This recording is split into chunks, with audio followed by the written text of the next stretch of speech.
श्रीमान वेंकटनाथार्य कवितार्किकेसरी वेदांताचार्यवर्यो मे सन्निधत्तां सदा हृदि ज्ञानानन्दमयं देवं निर्मलस्फटिकाकृतिम् आधारं सर्वविद्यानां हयग्रीवमुपास्महे रामानुजदयापात्रं ज्ञानवैराग्यभूषणं श्रीमद्वेङ्कटनाथार्यं वन्दे वेदान्तदेशिकं लक्ष्मीनाथसमारम्भां नाथयामनमध्यमाम् अस्मदाचार्यपर्यन्तां वन्दे गुरुपरम्पराम् यो नित्यमच्युतपदाम्बुजयुग्मरुक्मं व्यामोहतस्तैतराणि तृणाय मेने अस्मद्गुरोर्भगवतोऽस्य देहिकसिन्धोः रामानुजस्य चरणौ शरणं प्रपद्ये मातापिता युवते स्तनया विभूतिः सर्वं यदेव नियमेन मदन्मयानाम् आद्यस्य न कुलपतेर्वकुलाविरामं श्रीमत्तदङ्ग्रीवणं प्रणमामि मूर्धना भूतं सरस्य महदाह्वयपट्टनाथ श्रीभक्तिसारकुलशेखरयोगिवाहान् भक्ताङ्गिरेणुपरकाल यतीन्द्रमिश्रान् श्रीमत्पराङ्कुशमुनिं प्रणतोऽस्मि नित्यम् पितामहस्यापि पितामहाय प्राचेतसादेशफलप्रदाय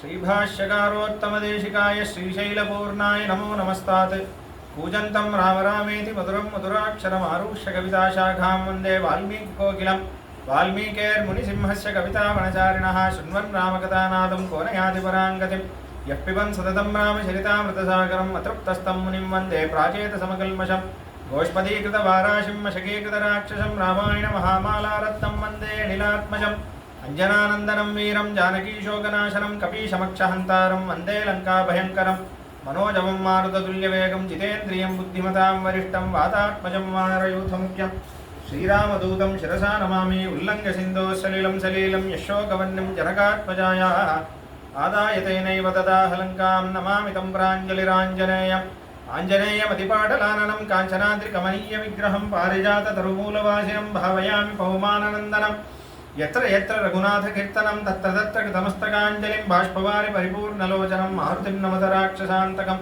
वेदवेद्ये परे पुंसि जाते दशरथात्मजे वेदप्राचेतसादासीत् साक्षात् रामायणात्मना चरितं रघुनाथस्य शतकोटिप्रविस्तरम् एकैकमक्षरं पुंसां महापातकनाशनं तदुपगतसमाससन्धियोगं सौमतरोपनतर्तवाक्ष्यबद्धं रघुवरचरितं मुनिप्रणीतं दशशिरसच्चपदं निशामयध्वं श्रीराघवं दशरथात्मजमप्रमेयं सीतापतिं रघुकुलान्वयरत्नदीपं माजानुबाहुमरविन्ददलायदाक्षं रामं निशाचरविनाशकरं नमामि वैदेहीसहितं सुरद्रुमतले हैमे महामण्डपे मध्ये पुष्पकमासने मणिमये वीरासने सुस्थितम् अग्रे वाचयति प्रपञ्चनसुते तत्त्वं मुनिभ्यः परम् व्याख्यान्तं भरतादिभिः परिवृतं रामं भजे श्यामलम् आपदामपहर्तारं धातारं सर्वसम्पदां लोकाभिरामं श्रीरामं भूयो भूयो नमाम्यहं धर्मात्मा सत्यसन्धश्च रामो दाशरथिर्यदि पौरुषेशा प्रतिद्वन्द्वशरेणं जहि रावणं तपस्वाध्यायनिरतं तपस्वी वाग्विदाम्बरं नारदं परिपप्रच्छ वाल्मीकिर्मुनिपुङ्गवं जयत्याश्रितसन्त्रासध्वान्तविध्वंसनोदयः प्रभावान् सीतया देव्या परमव्योमभास्करः सन्तः श्रीरङ्गपृथ्वीश शरणत्राणशेखराः जयन्तिपूर्णत्राणपदपङ्कजरेणवः भरताय परं नमोऽस्तु तस्मै प्रथमोदाहरणाय भक्तिभाजां यदुपज्ञमशेषतः पृथिव्यां प्रथितो राघवपादुकाप्रभावः कर्पार् रामविरानयल्लाल् मट्रुं कर्परो பொற்பா முதலா புல்லெரும்பாதி ஒன்றின்றியே நற்பாலையோத்தியில் வாழும் சராசரம் முற்றமும் நற்பாலு குய்த்தனன் நான் முகனார் பெற்ற நாட்டுலே सियापति रामचंद्र की पवनसुत हनुमान की अहमात्मा न देहोस्मि विष्णुशेषो अपरिग्रहः तमेव शरणं प्राप्तः तत्कैंकर्य चिकीर्षया शरीरं कानि जीवात्म అయిన నేను పరమాత్మ శ్రీమన్నారాయణుడి దాసుడినైన నేను జీవితంలో నాకు వేరే ఏది సాధించడానికి నాకు గతి లేదు. నాకు తెలిసిన గతి ఒకటే, వారి పాదములందు శరణాగతి చేయడం. అది కూడా ఒక సత్సంప్రదాయంలో ఉన్న ఒక ఆచార్యుడి ద్వారా చేసిన వాడినైన నేను జీవితంలో జీవిత సార్థకత పొందాను. కాబట్టి బతికున్నంతకాలం వాడికి నచ్చినట్టే నా జీవితాన్ని గడిపి ఆనందంగా జీవిస్తాము అనేది ఈ శ్లోకానికి అర్థం. చాలా అందమైన సన్నివేశం. వాళ్ళ తొలి ఏకాదశి, ఇంకోటి ఒక 3 రోజుల గురు పూర్ణిమ రాబోతుంది. చాలా వేదవ్యాస స్వామి వారి అవతార దినం. ఇంకోటి ఏంటంటే ఆ రోజు మన సంప్రదాయంలో మనకి ఇంకా చాలా విశేషమైన ఒక దినం ఏంటంటే ఆ రోజు యామునాచార్యుల వారి అవతార దినం. మన సంప్రదాయంలో ఆళవందార్ అని అంటారు. నాథ యామున మధ్యమం అంటే ఆ యామునాచార్యుల వారి అవతార దినం. అయితే ఇవాళ పాదుకా ప్రభావం చూడబోతున్నాం. చాలా ఆశ్చర్యమైన సన్నివేశం ఇది. అయితే రాముని భరతుడి సంవాదం మొత్తం చూస్తూ వస్తున్నాం. అయితే ఇప్పుడు చాలా శతవిధాలుగా ప్రయత్నం చేశాడు. వశిష్ఠ భరతుడు మాట్లాడారు, జాబాలి మహర్షి మాట్లాడారు, లోకాయత వాదన చేశారు. దాని తర్వాత వశిష్ఠ మహర్షి వాళ్ళ వంశ యొక్క ఆచరణ గురించి చెప్పారు. జ్యేష్ఠుడికే అని, జ్యేష్ఠుడికే అనే ఒక విషయంలో మధ్యలో ఒక ప్రశ్న అడిగారు. చాలా మంచి ప్రశ్న అది. యాక్చువల్లీ ఎందుకు జ్యేష్ఠుడికే రాజ్యం అని ఉంది? జ్యేష్ఠుడి అసమర్థుడైతే, జ్యేష్ఠుడు అనే వాడికి సమర్థ లేదు, అప్పుడు ఏం చేస్తారు ప్రశ్న. అయితే అప్పుడు యాక్చువల్లీ మనం ఏమంటున్నారంటే మొత్తం రాజ్యం, మొత్తం నాన్నగారి మొత్తం ఆస్తి జ్యేష్ఠుడికి ఇవ్వచ్చు అని ఉంది శాస్త్రం. పెద్దవాడికి ఇవ్వచ్చు అని ఉంది. ఎందుకు అంటే పెద్దవాడికి ధర్మజుడు అని పేరు. నాకు నా పితృ రుణం తీర్చడానికి ఒక సంతతి కావాలి అని, ఒక ధర్మం నిలబెట్టాలి అని ప్రార్థించి ఆ రుణం తీర్చడానికి పుట్టేవాడు మొదటి పుత్రుడు. అందుకే వాడు ధర్మజుడు అని పేరు. వాడు ధర్మం కోసం పుట్టినవాడు, ధర్మం నుంచి పుట్టినవాడు. మిగతా వాళ్ళందరూ ఆ రుణం తీరిపోయింది, ఇంకోటి ఉంటే బాగుంటుంది అని అదొక కోరిక నుంచి పుడతారు కదా, అందుకే వాళ్ళకి కామజులు అని పేరు. ఇప్పుడు పుట్టడమే ధర్మం కోసమే పుడతారు. అందుకే ఆ ఒక్క కారణం వల్ల వాడికి ఆ ఔన్నత్యం ఉంది. వాడు ఎటువంటి వాడైనా వాడికే ఇవ్వాలి. కానీ ఇది ఏం పెట్టుకున్నారంటే తర్వాత మనువు చెప్పింది ఏంటి స్వామి, ఇది చాలా అన్యాయంగా ఉంది అనే ప్రశ్న ఉంది ప్రాక్టికల్గా. ఎందుకంటే ప్రాపర్టీ డిస్ప్యూట్ అనేది ఎప్పటికీ ఉంటుంది, 1,00,000 సంవత్సరాలైనా ఉంటుంది, ఆ కాలం నుంచే ఉంది. అయితే ఎందుకు ఏం చేశారంటే ఈ మనువు చెప్పింది రాజ్యాంగం వరకు పెట్టుకున్నారు. పరివార కుటుంబ ధర్మం వచ్చినప్పుడు యాజ్ఞవల్క్య స్మృతినే తీసుకోవాలి ఉంది శాస్త్రం. అప్పుడు మనువు చెప్పింది తీసుకోకూడదు. యాజ్ఞవల్క్య మహర్షి ఏమంటున్నారు, ఇప్పుడు మన ఇండియన్ లాలో కూడా మీరు ఇండియన్ లా చదివారనుకోండి, యాజ్ఞవల్క్య స్మృతి నుంచే ఉంటుంది చాలా విషయాలు. యాజ్ యాజ్ఞవల్క్య సేస్ అనే వస్తుంది. లా చదివిన వాళ్ళని అడగండి, వాళ్ళు చెప్తారు. హిందూ లా అని వచ్చింది అనుకోండి, హిందూ ఫ్యామిలీ లా వస్తే చాలా విషయాలు యాజ్ఞవల్క్య స్మృతి నుంచే వస్తాయి. యాజ్ఞవల్క్య మహర్షి ఏమంటున్నారంటే సమానంగా ఎలా ఇవ్వాలి అనేది చెప్తున్నారు. సమానంగా ఇవ్వాలి అని చెప్పేటప్పుడు పిల్లలకి మాత్రమే కాదు. యాజ్ఞవల్క్య మహర్షి అప్పుడే ఏమంటున్నారంటే 2-3 పత్నులు ఉన్నారు, ఒక పత్నికి పిల్లలు లేరు, ఆడపిల్లలు ఉన్నారు, సమానంగానే ఇవ్వాలి అని అంటున్నారు. ఇప్పుడు ఏమో కొంతమంది మగవాళ్ళకే హక్కు ఉంది అని అంటున్నారు కదా. యాజ్ఞవల్క్య అది యాక్చువల్లీ శాస్త్ర విరుద్ధం. యాజ్ఞవల్క్య మహర్షిని అంటున్నారు, ఒకడికి 2-3 పత్నులు ఉన్నారనుకోండి, ఒక పత్నికి పిల్లలు లేరు, అందుకని వాళ్ళకి ఆవిడని ఎవరు పోషిస్తారు? పిల్లలు లేకపోతే ఎవరో ఒకరు పోషించాలి కదా. ఆవిడకే సెక్యూరిటీ లాగా ఒక వాటా ఇవ్వాల్సిందే అని యాజ్ఞవల్క్య మహర్షి అంటున్నారు. కాబట్టి శాస్త్రం సరిగ్గా చదివిన వాళ్ళ దగ్గరే తెలుసుకోవాలి.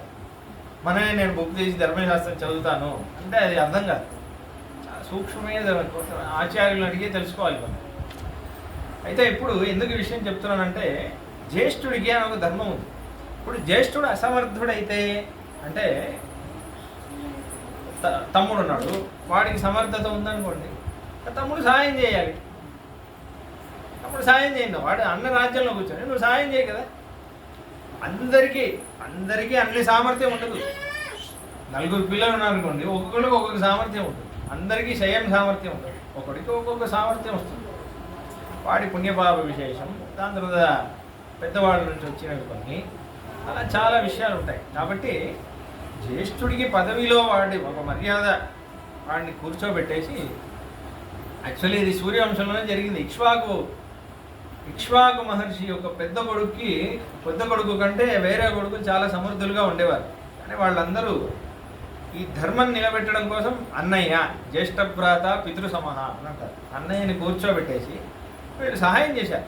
రాజ్యంలో నువ్వే కూర్చోవాలి కాబట్టి మేము సహాయం చేస్తాం అని చేశారు. కాబట్టి అది ధర్మం.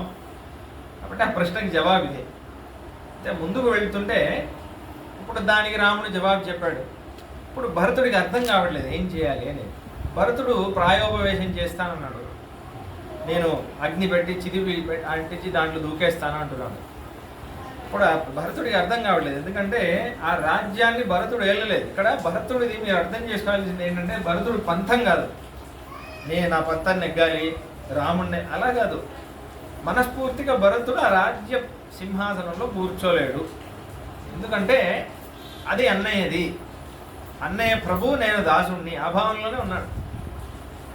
అయితే కానీ దానికి మొంకు పట్టు పడుతున్నాడు.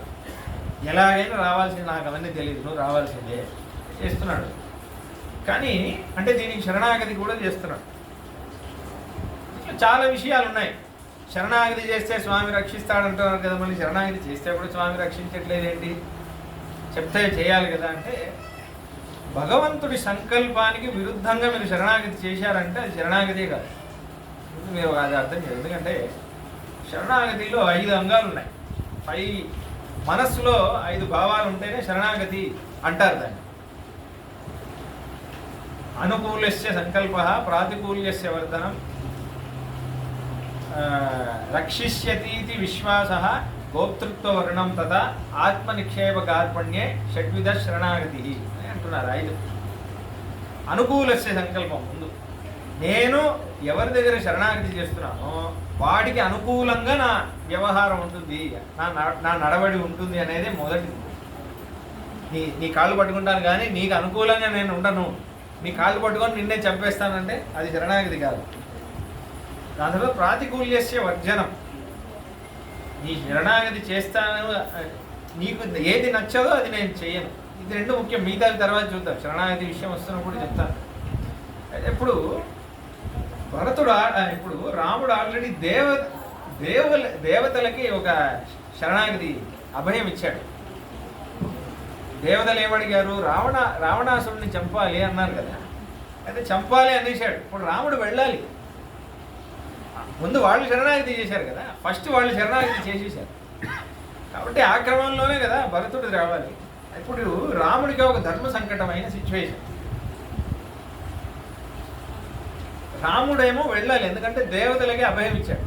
రామాయణం ప్రారంభమే దాంతోనే ప్రారంభం. దేవతల శరణాగతి ఫస్ట్. దేవతలకి ఆమె రావణాసుడిని నేను చంపుతాను. ఇప్పుడు భరతుడి కోసం రాజ్యం వచ్చాడనుకోండి, రావణాసుడిని చంపలేకపోతాడు, రామాయణం జరగదు. ఇప్పుడు వెళ్ళాడు అనుకోండి, అయితే ఇప్పుడు భరతుడు అది అర్థం చేసుకోవాలి. ఇప్పుడు మనం శరణాగతి చేస్తున్నప్పుడు మనం అవతల వాళ్ళ సంకల్పం అర్థం చేసుకోవాలి. నేను నీ శరణాగతి చేస్తాను శ్రీమన్నారాయణ, నేను నీ శరణాగతి చేస్తాను, నువ్వు శరణాగతి చేస్తే తీరుస్తా ఉంటావు కదా, నా దగ్గర ఒక ఆవు ఉంది, ఆవుని ఎద్దులా మార్చు అంటే స్వామి సంకల్పానికి విరుద్ధంగా ఉంది కదా, అది అనుకూలించే సంకల్పం కాదు. కాబట్టి కానీ ఇక్కడ స్వామినే రక్షించేది పాదుక. స్వామికి ఒక ధర్మ సంకటమైన సిచ్యువేషన్, ఇది చేయాలా అది చేయాలి. అయ్యో వీళ్ళని వదిలేస్తే భరత శరణాగతి రక్షణ చేయని వాడులా అవుతాడు, భరతుడి దగ్గర వెళ్తే దేవతలకి శరణాగత రక్షణ చేయని వాళ్ళు అవుతాడు. అప్పుడు పాదుక ఏం చేస్తుంది, నువ్వు అక్కడ వెళ్ళి నేను ఇక్కడ వస్తాను అన్నట్టు. పాదుకనే రాముడి గౌరవం కాపాడుతుంది. ఆ పాదుక లేదనుకోండి, రాముడి శరణాగత రక్షణుడు కాదేమో అన్నట్టు అయిపోతుంది. కాబట్టి అంటే పాదుకే కాపాడుతుంది. రాముడికే పాదుకే రక్షణ ఇస్తుంది. ఇంకే పాదుకే గొప్పది అంటున్నారు. అంటే ఇవాళ కథ మాత్రం చూసుకుంటూ వెళ్దాం. దాంతో ఒక 3 ఎపిసోడ్లు పాదుక గురించే చెప్పాలి. అది తర్వాత పాదుకా ప్రభావం రాబోయే 3 ఎపిసోడ్లు తప్పకుండా మీకు రుచి ఉంటే రండి. చాలా విషయాలు ఉన్నాయి. 3 ఎపిసోడ్లు కూడా సరిపోదు. దాసుడికి అర్థమైన విషయాలు చెప్పాలంటే 3 ఎపిసోడ్లు. ఓకే, అయితే దాని తర్వాత ఇప్పుడు ఏమైంది, రాముడు ఇలా ఉన్నాడా. ఇప్పుడు మహర్షులందరూ కొంతమంది ఆకాశం నుంచి చూస్తున్నారు. తమ ప్రతిమ తేజోభ్యాం భ్రాతృభ్యాం రోమహర్షణం విస్మితా సంగమం ప్రేక్ష సముపేత మహర్షయ అంతర్హితా మునిగణాః స్థితాశ్చ పరమర్షయః తౌ భ్రాతరౌ మహాభాగౌ కాకుస్థౌ ప్రశంసిరే సదార్యౌ రాజపుత్రౌ ద్వౌ ధర్మజ్ఞౌ ధర్మవిక్రమౌ శ్రుత్వా వయం హి సంభాషాం ఉభయో స్పృహయామహే. ఆకాశంలో మహర్షులందరూ గంధర్వులు వాళ్ళందరూ వచ్చి ఆకాశంలో నిల్చుంటున్నారు, ఎవరికి కనిపించట్లేదు, మొత్తం అయోధ్య వాళ్ళు మాట్లాడుకునేది విని విని కొంతమంది ఆహాహాగా ఊగుతున్నారు. వాళ్ళకి ఏదో దాహంగా ఉన్నవాడికి తేరు పోస్తే ఎలా ఉంటుంది నోట్లో అలా ఉంది వాళ్ళకి. ఇద్దరు అన్నదమ్ములు మాట్లాడుకుంటూ ఉంటే ఆహాహా ఎంత ధర్మాత్ములు ఈ అన్నదమ్ముళ్ళు, ఎంత బాగా మాట్లాడుతున్నారు. ఇప్పుడు ఆగిపోయారు కదా ఇద్దరు, వాళ్ళు అంటున్నారు శుత్వా వయం మీ సంభాషం వయో స్పృహయా. అయ్యో ఆపేశారా, ఇంకొంచెం మాట్లాడితే బాగుండు, ఎన్ని ధర్మాలు మాట్లాడుతున్నారు, ఇంకెంతసేపు మాట్లాడితే బాగుంటుంది, ఎన్ని ధర్మాలు మాట్లాడుతున్నారు, ఏమన్నదమ్ములు, నాకొద్దు అంటే నాకొద్దు అంటున్నారే, దాంట్లో మళ్ళీ ధర్మ ప్రమాణాలన్నీ చెప్తున్నారే, ఇంత ధర్మ విచారం ఎక్కడన్నా అవుతుందా, ఎంత మంచి అన్నదమ్ములు, ఏం విశేషం ఇది, వశిష్ఠ మహర్షికి ఎంత అదృష్టవంతుడు రా, ఇంత మంచి శిష్యులు ఉన్నారు, అలా పొగుడుతూ ఉన్నారు. రోమహర్షణం, వీళ్ళు అందరికీ గూస్ బంప్స్ వస్తున్నాయి. విస్మితా సంగమం ప్రేక్ష, కొంతమంది అలానే ఉండిపోతున్నారంట. అవతల ఇంకో మహర్షి చూసావా అంటే ఇంతకుముందు చెప్పిన రాముడి ధర్మం వినేవాళ్ళు కొంత అలానే దాంట్లోనే ఆనందంగా ఉంటున్నారు. ఇది విన్నారంటే వినలేదు నేను, అది చెప్పాడే అది వినే నేను ఆశ్చర్యపోయానని ఒక మహర్షి అంటున్నారు. అలా వాళ్ళంత ఆనందంగా ఉంటుంటే కానీ ఇది ఇలా కొనసాగుతూనే ఉంది. అయితే ఇప్పుడు తతస్తు ఋషిగణాక్షిప్రం దశగ్రీవ వధైషిణః భరతం రాజశార్దూలమిత్యూచుః సంగతావచః. కానీ ఇప్పుడు వీళ్ళకి మహర్షులకి తెలుసు కదా, వాళ్ళు భవిష్యత్తులో ఏది జరుగుతుందో కూడా వాళ్ళకి తెలుసు, వాళ్ళందరూ దేవతల శరణాగతి గురించి వాళ్ళకి తెలుసు కాబట్టి ఇప్పుడు అది బయట చెప్పలేరు. ఎందుకంటే అదొక రహస్యమైన దేవరహస్యం. రాముడు శ్రీమన్నారాయణుడు రాముడిలా అందుకే అవతారం చేశాడు అనేది ఆ విషయం చెప్పలేరు బయట. అయితే దాన్ని మనసులో పెట్టుకొని వాళ్ళు ఏం చెప్తున్నారు, తొందరగా భరతుడి దగ్గర వచ్చి భరతుడి చెవులో మాట్లాడుతున్నారు కానీ కనిపించట్లేదు. భరతుడికి మాత్రం వినిపించేలాగా ఆకాశం దగ్గర నుంచి వచ్చి మాట్లాడుతున్నారు, ఎవరికి కనిపించట్లేదు, భరతుడికి వాయిస్ మాత్రం వినిపిస్తుంది. కులేజాత మహాప్రాజ్ఞ మహావృత్త మహాయశః గ్రాహ్యం రామస్య వాక్యం తే పితరం యద్యవక్షసే సదా ఋణమిమం రామం వయమిచ్చామహే పితుః అనురాత్వాచ్చ కైకేయ్యాః స్వర్గం దశరథో గతః. నాన్న భరత, మహాప్రాజ్ఞుడా, చాలా గొప్పవాడా, ధర్మంలో ఇంత ఆచరణ కలిగినవాడా, ఇంత కీర్తి గలవాడా, నీకు ఒక విషయం చెప్తాను, దాన్ని నువ్వు గ్రహించు. రాముడి వాక్యం నువ్వు విను, ఎందుకంటే నీకు అందరికీ సుఖం కలిగించాలి, నువ్వు సుఖంగా ఉండాలి, లోకం సుఖంగా ఉండాలి, దేవతలు సుఖంగా ఉండాలి, 3 లోకాలు మొత్తం జగత్తు సుఖంగా ఉండాలంటే మీ అన్నయ్య చెప్పింది విను. మీ అన్నయ్య చెప్పింది నువ్వు వినలేదంటే మీ నాన్నగారు ఇప్పుడు స్వర్గంలో ఉన్నారు. మీ నాన్నగారు స్వర్గంలో ఉండడానికి మూల కారణమే రాముడు. ఎందుకంటే మీ నాన్నగారు 2 వరాలు ఇచ్చారు కైకేయికి, అది తీరిస్తేనే మీ నాన్న రుణం తీరుతుంది. మీ నాన్న రుణం తీరితేనే స్వర్గానికి వెళ్తాడు. మీ నాన్న రుణం తీర్చలేదనుకోండి పాపిష్ఠుడైపోతాడు. చెప్పిన మాట మీద నిలబడలేదు, రుణం తీర్చలేదు అనే ఒక్క కారణం వల్ల స్వర్గం నుంచి పడిపోయి నరకానికి వెళ్ళే ప్రమాదం ఉంది మీ నాన్నగారి. ఒకే ఒక ప్రమాణం, ఒక వాక్కు తీర్చకపోవడం వల్ల. కాబట్టి దానికి బలం ఏంటి? రాముడు తీసుకున్న వ్రతమే బలం దానికి. రాముడు వనవాసం వెళ్తేనే మీ నాన్న స్వర్గంలో ఉంటాడు.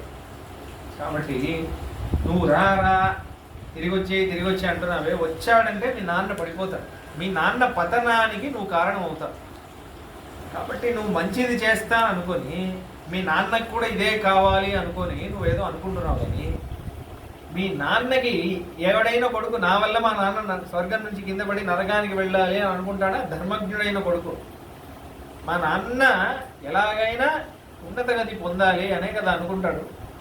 కాబట్టి ఆ మార్గంలో మీ అన్నయ్య రాముడు ఉన్నాడు.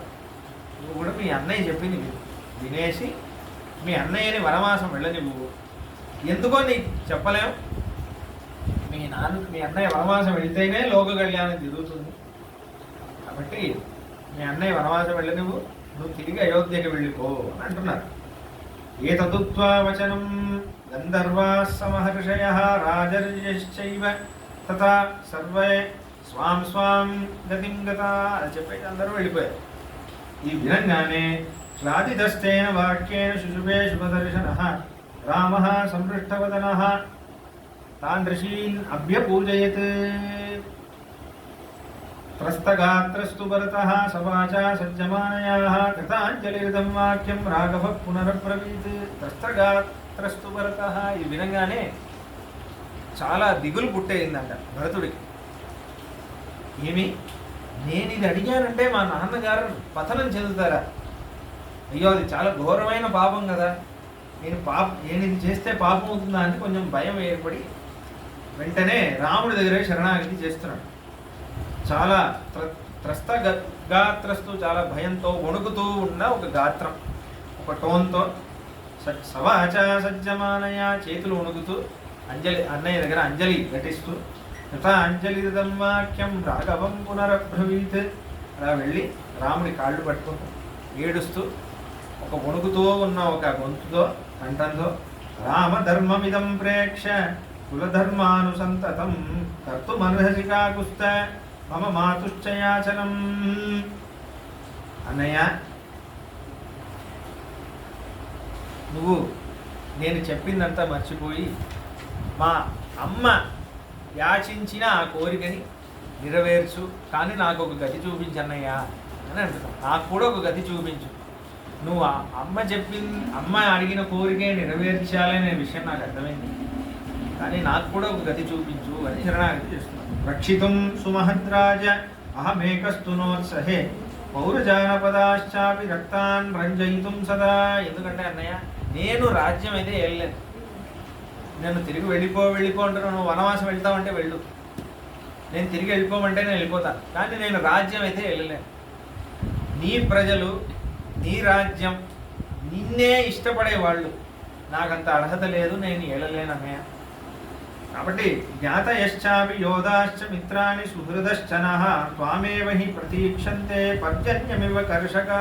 వీళ్ళందరూ రైతు కష్టపడి పొలంలో కష్టపడి కృషి చేసి వ్యవసాయం చేసి వర్షం పడుతుందా అని ఎదురు చూస్తాడే, అలా నీ కృప కోసం ఎదురు చూస్తున్నట్టు, రైతు వర్షం కోసం ఎదురు చూస్తున్నట్టు అయోధ్యవాసులందరూ నీ కోసం ఎదురు చూస్తున్నారు. అటువంటి వాడిని నేను రాజ్యం వెళ్తాను, నాకు అసలు అర్హత లేదు, నాకు సామర్థ్యత కూడా లేదు, నీలా నేను వెళ్ళలేను అని అంటున్నారు. అయితే నాకు కూడా ఒక గతి చూపించు, ఏం చేయాలో చెప్పు, నాకు అర్థం కావట్లేదు అంటారు. ఏవముక్తాపతద్భ్రాతు. అలా చెప్పి కాళ్ళు పట్టేసుకుంటాడు. ఏడుస్తూ అన్న కాళ్ళు పట్టుకొని విక్కి ఏడుస్తున్నాడు. పాదయోర్భరతస్తదా వృషం సంపార్తయామాస రాఘవేతి ప్రియం వదన్. అలా చెప్పగానే తమంకే భ్రాతరం కృత్వా రామో వచనమబ్రవీత్. భరతుడిని ఇలా లేపి రాముడి కూర్చొని తమంకే భ్రాతరం కృత్వా ఒడిలో కూర్చోబెట్టుకుంటున్నాడు. అన్నయ్య రాముడు కూర్చోబెట్టుకొని భరతుడిని బుజ్జగిస్తూ శ్యామం నళిన పత్రాక్షం మత్తహంసస్వర స్వయం అంటున్నారు వాల్మీకి మహర్షి. శ్యాముడు, నీలమేఘ శ్యాముడు, నయన పత్రాక్షుడు, మత్తహంసస్వరుడు ఇలా మాట్లాడుతున్నారు, ఇంత వర్ణన చేస్తున్నారు. అదే రాముడే కదా. ఇక్కడ ఎందుకు చెప్పాలంటే రాముడు ఇప్పుడు సంతోషం ఏర్పడుతుంది. అంటే శరణాగతి చేశాడు కదా, శరణాగతి చేయంగానే ఒక అభయం ఇవ్వాలి. రాముడు కళ్ళు విచ్చుకుంటున్నాయి, నయన పత్రాక్షం విచ్చుకుంటున్నాయి. ఆ గొంతులో ఒక మత్త హంసస్వరస్వయం, మత్తుగా ఉన్న ఒక హంసపక్షి మాట్లాడితే ఎంత తీయని గొంతులో మాట్లాడుతుందో ఆ గొంతులో ధర్మాన్ని చెప్తున్నాడు. ఆగత త్వామియం బుద్ధి స్వజావైనైకీయ చయా గృహముత్సహసే తాత రక్షితుం పృథివీమపి. భరత, నీకు స్వాభావికంగా ఒక బుద్ధి ఉంది, వినయం అనే ఒక బుద్ధి. అది ఇంతసేపు కొంచెం పోయినట్టు అనిపించింది, కానీ అది మళ్ళీ వచ్చేసింది నీకు. ఇది చాలు, ఇప్పుడే నీకు అర్హత వచ్చింది రాజ్యం ఏలడానికి. ఇంతసేపు నీకు లేదు. ఎప్పుడైతే నీకు ఈ వినయం వచ్చిందో నువ్వు ఏలగలుగుతావు అన్న విషయం ఉంటుంది. చాలా అద్భుతమైన ఒక సూక్ష్మమైన విషయం ఉంది. మనకి కూడా మన డిఫాల్ట్ ప్రాపర్టీ ఈ ఆత్మ ఉంది, జీవాత్మ. దీని ఏమంటారు, దీనికి డిఫాల్ట్ స్వభావం ఏంటి, ఒక సహజమైన స్వభావం, నిరుపాధికమైన స్వభావం ఏంటి అంటే దాస్యత్వం అనేదే. చాలామంది చాలా అంటారు. మీరు ఒక్కొక్క సంప్రదాయం వెళ్ళారనుకోండి, దీంట్లో చాలా తెచ్చుకోండి, ఆత్మ ఏది, ఆత్మే పరమాత్మ, ఆత్మే ఇదా, ఆత్మే జ్యోతియా, ఆత్మే ఇదా, అలా చాలా విషయాలు ఉన్నాయి. కానీ ఆత్మ యొక్క స్వభావం విష్ణు పురాణంలో పరాశరమహర్షి పట్టంగా అంటున్నారు, ఆత్మ యొక్క సహజమైన స్వభావం ఏంటంటే అది శ్రీమన్నారాయణ మీద ఆధారపడి ఉన్నది. ఇదే దానికి డిఫాల్ట్ పొజిషన్. ఒక్కొక్కసారి మనకి కామక్రోధం ఎక్కువై, రజోగుణం తమోగుణం ఎక్కువై, నేనే ప్రభు, నేనే నా జీవితానికి అధిపతిని అనే ఒక స్వభావం వస్తుంది. కానీ అది మళ్ళీ సత్వగుణం రాగానే మనకి మళ్ళీ అర్థమవుతుంది, నా ప్రభువు ఆ శ్రీమన్నారాయణుడు, నేను వాడి దాసుడిని, వాడే నాకు ఆధారంగా ఉంటున్నాడు అనే విషయం అర్థమవుతుంది. ఎలా అంటే దీనికి అర్థమైన ఉదాహరణ శాస్త్రం ఏముందంటే, నీళ్లు యొక్క డిఫాల్ట్ స్వభావం ఏంటి, శీతలత్వం. అది చల్లగానే ఉంటుంది. మీరు దాన్ని వేడి చేసినా అది చల్లగానే అవుతుంది. మీరు దాన్ని ఫ్రిడ్జ్లో పెట్టి తీసినా అది మళ్ళీ చల్లగానే అవుతుంది. దాని పొజిషన్ అదే. బై డిఫాల్ట్ అది శీతలత్వమే దాని పొజిషన్. అలానే ఆత్మ యొక్క స్వభావం కూడా అదే, శేషత్వం. విష్ణు శేషో అపరిగ్రహ. By default position. సడన్గా ఒకరోజు శేషత్వం అవ్వలేదు. ఆది సృష్టి నుంచి ఆయనే ప్రభు, మనమే దాసులం. ఆయనే నియంత, మనం ఆయన నియంత్రణలో ఉన్నవాళ్ళం అంతే. ఆయన శాసకుడు, మనం శాసింపబడేవాళ్ళం. కాబట్టి అది సహజమైన స్వభావం. ఇప్పుడు భరతుడికి అది ప్రకాశించింది. మహర్షులు మాట్లాడగానే మధ్యలో ఇంకోటి జరిగింది, నెక్స్ట్ సర్గలో చెప్తారు వాల్మీకి మహర్షి. దానికోసం ఒక సర్గ చెప్తారు. అయితే ఆగతాత్వామియం బుద్ధి స్వజా వైనైకీచ్ఛయా, నీకు సహజమైన బుద్ధి వచ్చేసింది, నీకు వినయం మనకు బుద్ధి వచ్చింది. కాబట్టి ఇప్పుడు రక్షితం పృథివీమపి, నువ్వు అయోధ్య ఏంట్రా, మొత్తం భూమండలాన్నే నువ్వు శాసించగలిగే శక్తి నీకుంది. ఇదే విషయం కూడా కృష్ణుడు భాగవతంలో ఒక విషయం వస్తుంది. భాగవతంలో జరాసంధుడు ఏం చేస్తాడంటే యుద్ధం చేస్తూ ఉంటాడు కృష్ణుడితో. చాలాసార్లు యుద్ధం చేస్తాడు, ఓడిపోతాడు, మళ్ళీ యుద్ధం చేస్తాడు, మళ్ళీ ఓడిపోతాడు, మళ్ళీ యుద్ధం చేస్తాడు, మళ్ళీ ఓడిపోతాడు. అయితే వీడు యుద్ధం చేస్తే ఓడిపోతున్నా వీడికి అర్థం అవ్వట్లేదు అని కృష్ణుడే మథురా నుంచి వెళ్ళిపోతాడు. ఎందుకంటే యుద్ధంలో వీళ్ళు సైనికులు చచ్చిపోతున్నారు, అమాయకమైన వాళ్ళందరూ చచ్చిపోతున్నారు. కృష్ణుడు గెలిచినా చచ్చిపోయేది మాత్రం వాళ్ళే కదా, సైనికులు, కామన్ పీపుల్ చచ్చిపోతున్నారు. మనం యుద్ధం నుంచి మధ్యలో వదిలేసి వెళ్ళిపోయామన్నా ఆ పేరు వచ్చినా పర్వాలేదని అప్పుడే మథురా నుంచి ద్వారకకి వెళ్తాడు. ద్వారకా నగరం నిర్మాణం చేసి, ఒక కోటలాగా నిర్మాణం చేసి, ద్వారకలో అందరూ రానివ్వకుండా, అందరూ ప్రవేశం అవ్వకుండా సెక్యూరిటీ ఏర్పాటు చేసి ద్వారకకి వెళ్తాడు.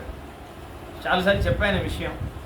అందుకే ఆ ఊరిలో అందుకే ఏమంటారు, ద్వారకాలో రణచోర అని అంటారు. రణ అంటే యుద్ధభూమి, చోర అంటే విడిచినవాడు, యుద్ధభూమి విడిచి వెళ్ళినవాడు. రణచోర అని పేరు. చాలా రణ్చోర్ టెంపుల్, రంచోడ్ అని అంటారు. రంచోడ్ రాయ్ అని అంటారు. అక్కడ పేరు కృష్ణుడికి. ద్వారకా చాలా గుడులు ఉన్నాయి, ద్వారకాధీశుడే కానీ రణచోరుడు అని అంటారు. యుద్ధం వదిలేసి వెళ్ళినవాడు అని అర్థం. ఆ ద్వారకలో కూడా చాలా హై జెడ్ కేటగిరీ సెక్యూరిటీ పెట్టారు. ఎవరంటే వాళ్ళు ప్రవేశ పెట్టకుండా. ఇప్పుడంతా ఆధార్ కార్డు లాగా ఒక సిస్టమ్, ఇది హరివంశ పురాణంలో ఉంది. ఏం సిస్టమ్ అంటే సమాశ్రయం. భుజంలో ఎవరికి శంకుచక్రం ఉందో వాళ్లే ద్వారకా సిటిజన్స్. పంచ సంస్కారం ఎవరికైందో ఇది ఇప్పుడు అంటున్నారు కదా, వీళ్ళేమో సడన్గా వైష్ణవులు, వీళ్ళేమో సడన్గా ప్రారంభించారు ఇది కృష్ణుడే పెట్టిన సిస్టమ్. ఎవరికి శంకుచక్రం ఉందో వాడు కృష్ణుడి మనిషి అని తెలుసుకోండి అని అంటున్నాడు కృష్ణుడు. కాబట్టి అది పెట్టాడు. అంటే ఈ విషయం ఎందుకు చెప్తున్నానంటే, జరాసంధుడు ఏం చేశాడంటే మథుర చుట్టూ ఉన్న చాలా రాజ్యాల్లో రాజులందరినీ ఒక ఒక 20,000 రాజ్యాలు అనుకుంటాం. అన్ని రాజ్యంలో రాజులందరినీ తీసుకొట్టి జైల్లో పెట్టారు, హింసించారు. ఈ జరాసంధుడిని ఇది చేసేసి కృష్ణుడే మొత్తం వాళ్ళందరినీ రిలీజ్ చేశారు. రిలీజ్ చేస్తే ఆ సర్గం ఒకటి చాలా అందంగా ఉంటుంది, చదవాలి. వాళ్ళందరూ వచ్చి శరణాగతి చేస్తారు కృష్ణుడి దగ్గర. కృష్ణ, ఈ రాజ్యం అంతా ఉన్నంత వరకు మాకు మోహమాశ్చర్యం, మదమోహమాశ్చర్యం ఎక్కువైపోయి నేనే ప్రభువుని, నేనే భూపతిని అన్నట్టుంది. వీడు కారాగృహంలో పెట్టి ఒక మంచి పని చేశాడు, మా అందరికీ రక్షకుడు నువ్వే అని మాకు అర్థమైంది. అంటే మాకు రాజ్యం అదే ఏముంది కృష్ణ, నీకు సేవకుల్లో ఉంటారు, నీ రాజ్యంలోనే నీకు దాస్యత్వం సేవగా చేస్తూ ఉంటారు. అప్పుడు కృష్ణుడు ఒక మాట అంటాడు, మీకు అభిమాన భంగం అయింది కదా, నేను కృష్ణుడి దాసుణ్ణే అని ఒక స్వభావం మీకు వచ్చింది కదా, ఇప్పుడే మీకు రాజ్యం వెళ్ళడానికి అర్హత వచ్చింది. ఇప్పుడు మీరు రాజ్యం వెళ్ళారు, ఇప్పుడు మీరు సరిగ్గా వెళ్తారు. ఎందుకంటే ఇది కృష్ణుడి రాజ్యం అని వెళ్తారు. ఇప్పుడు ఇన్ని రోజులు నా రాజ్యం వెళ్ళారు కదా, అమ్మో ఇది కృష్ణుడి రాజ్యం, నేను సరిగ్గా వెళ్ళాలి అనే ఒక పరిపక్వత వస్తుంది. ఇప్పుడు మీరు ఇంకా కరెక్ట్గా వెళ్తారు. అయ్యో నేను ఏదైనా తప్పుడు చేశానంటే కృష్ణుడి రాజ్యం ఇది అవుతుంది, కృష్ణుడికి అపచారం అవుతుంది. అప్పుడు ఏమవుతారు, మీ రాజ్యం వెళ్ళే ఈ ఆ కార్యమే ఒక సేవ అయిపోతుంది, కృష్ణుడి కోసం చేసే సేవ అయిపోతుంది కదా. ఇప్పుడే మీకు అర్హత వచ్చింది, వెళ్ళి వెళ్ళండి.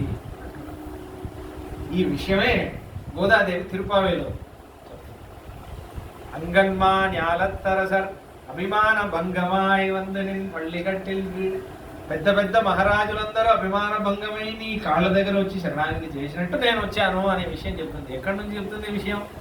భాగవతంలో ఉన్న ఈ విషయం తీసుకొని చెప్తుంది గోదాదేవి. కాబట్టి అయితే ఇప్పుడు రాముడు కూడా అదే విషయం అంటున్నాడు. ఆగతాత్వామియం బుద్ధి స్వజా వైనైకీ చయ. అయితే అంటున్నాను ఇదే విషయం అంటున్నాడు. మళ్ళీ నీకు అర్హత లేదేమో అనుకోకు.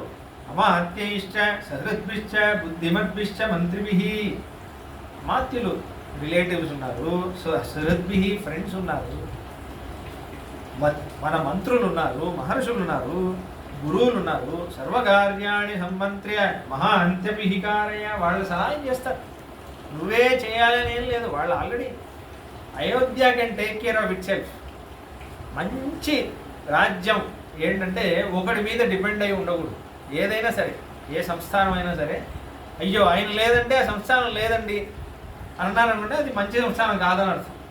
ఆయన లేకపోయినా ఆ సంస్థానం నడిచేలాగా ఆయన చేయాలి, అప్పుడు ఆయన మంచి లీడర్ అన్నట్టు అర్థం కదా. ఆ సంస్థానం దాని బాగోగులు అదే చూసుకోగలిగాలి. అయితే అప్పుడు కానీ నేను వచ్చి రాజ్యం వెళుతాననేది మర్చిపో. నాన్న నీకు విషయం చెప్తాను చూడు అని కూర్చోబెట్టే విషయం ఉంటుంది. చాలా అద్భుతమైన విషయం ఈ శ్లోకం. నిజంగా మనకి సత్యం మీద వ్రతం ఎలా ఉండాలి అని చూపించే ఒక శ్లోకం. లక్ష్మీచంద్రాద్ అపేయాద్వా హిమవాన్వా హిమం త్యజేత్ అతీయాత్ సాగరో వేలాం న ప్రతిజ్ఞామహం పితుః. భరత ఒకటి గుర్తుపెట్టుకో, చంద్రుడు చంద్రకాంతి విడిపోతుందేమో, హిమవంతుడు కొండల నుంచి విడిపోతాడేమో, సాగరం తన సీమ దాటి బయటికి వచ్చి ప్రవహిస్తుందేమో, కానీ రాముడు నాన్న మాట జవదాటడు. చాలా అందమైన శ్లోకం. రాముడు మాత్రం ఇవన్నీ కూడా జరుగుతాయేమో, కానీ రాముడు మాత్రం నాన్నకిచ్చిన మాట జవదాటడు అనే విషయం. నా ప్రతిజ్ఞామహం పితుః. నేను నాన్నకి చేసిన ప్రతిజ్ఞ. కామాద్వా తాత లోపాద్వా మాత్రా తుభ్యమిదం కృతం నతన్మనసి కర్తవ్యం వర్ధితవ్యం చ మాతృవత్. కైకమ్మ ఏదో ఆశతో చేసిందో, లోపంతో చేసిందో, ఏదో ప్రాఫిట్ వస్తుంది, మన కొడుకు రాజ్యం వెళ్తే ఏమైనా చేయండి, నువ్వు మాత్రం కోపం చూపించకూడదు. అమ్మే కదా, నువ్వు కోపం చూపించకూడదు అని అలా చెప్పగానే అప్పుడు ఎలా చెప్పేసి ఆగాడు. ఆగంగానే ఆ భరతుడు ఏం చేశాడు, ఇలా అన్నయ్య ముఖం చూసి మళ్ళీ లేచి అన్నయ్య దగ్గర ఘటిస్తూ ఈ శ్లోకం చెప్పాడు. ఇదే అయోధ్య కాండ యొక్క రత్నం ఈ శ్లోకం.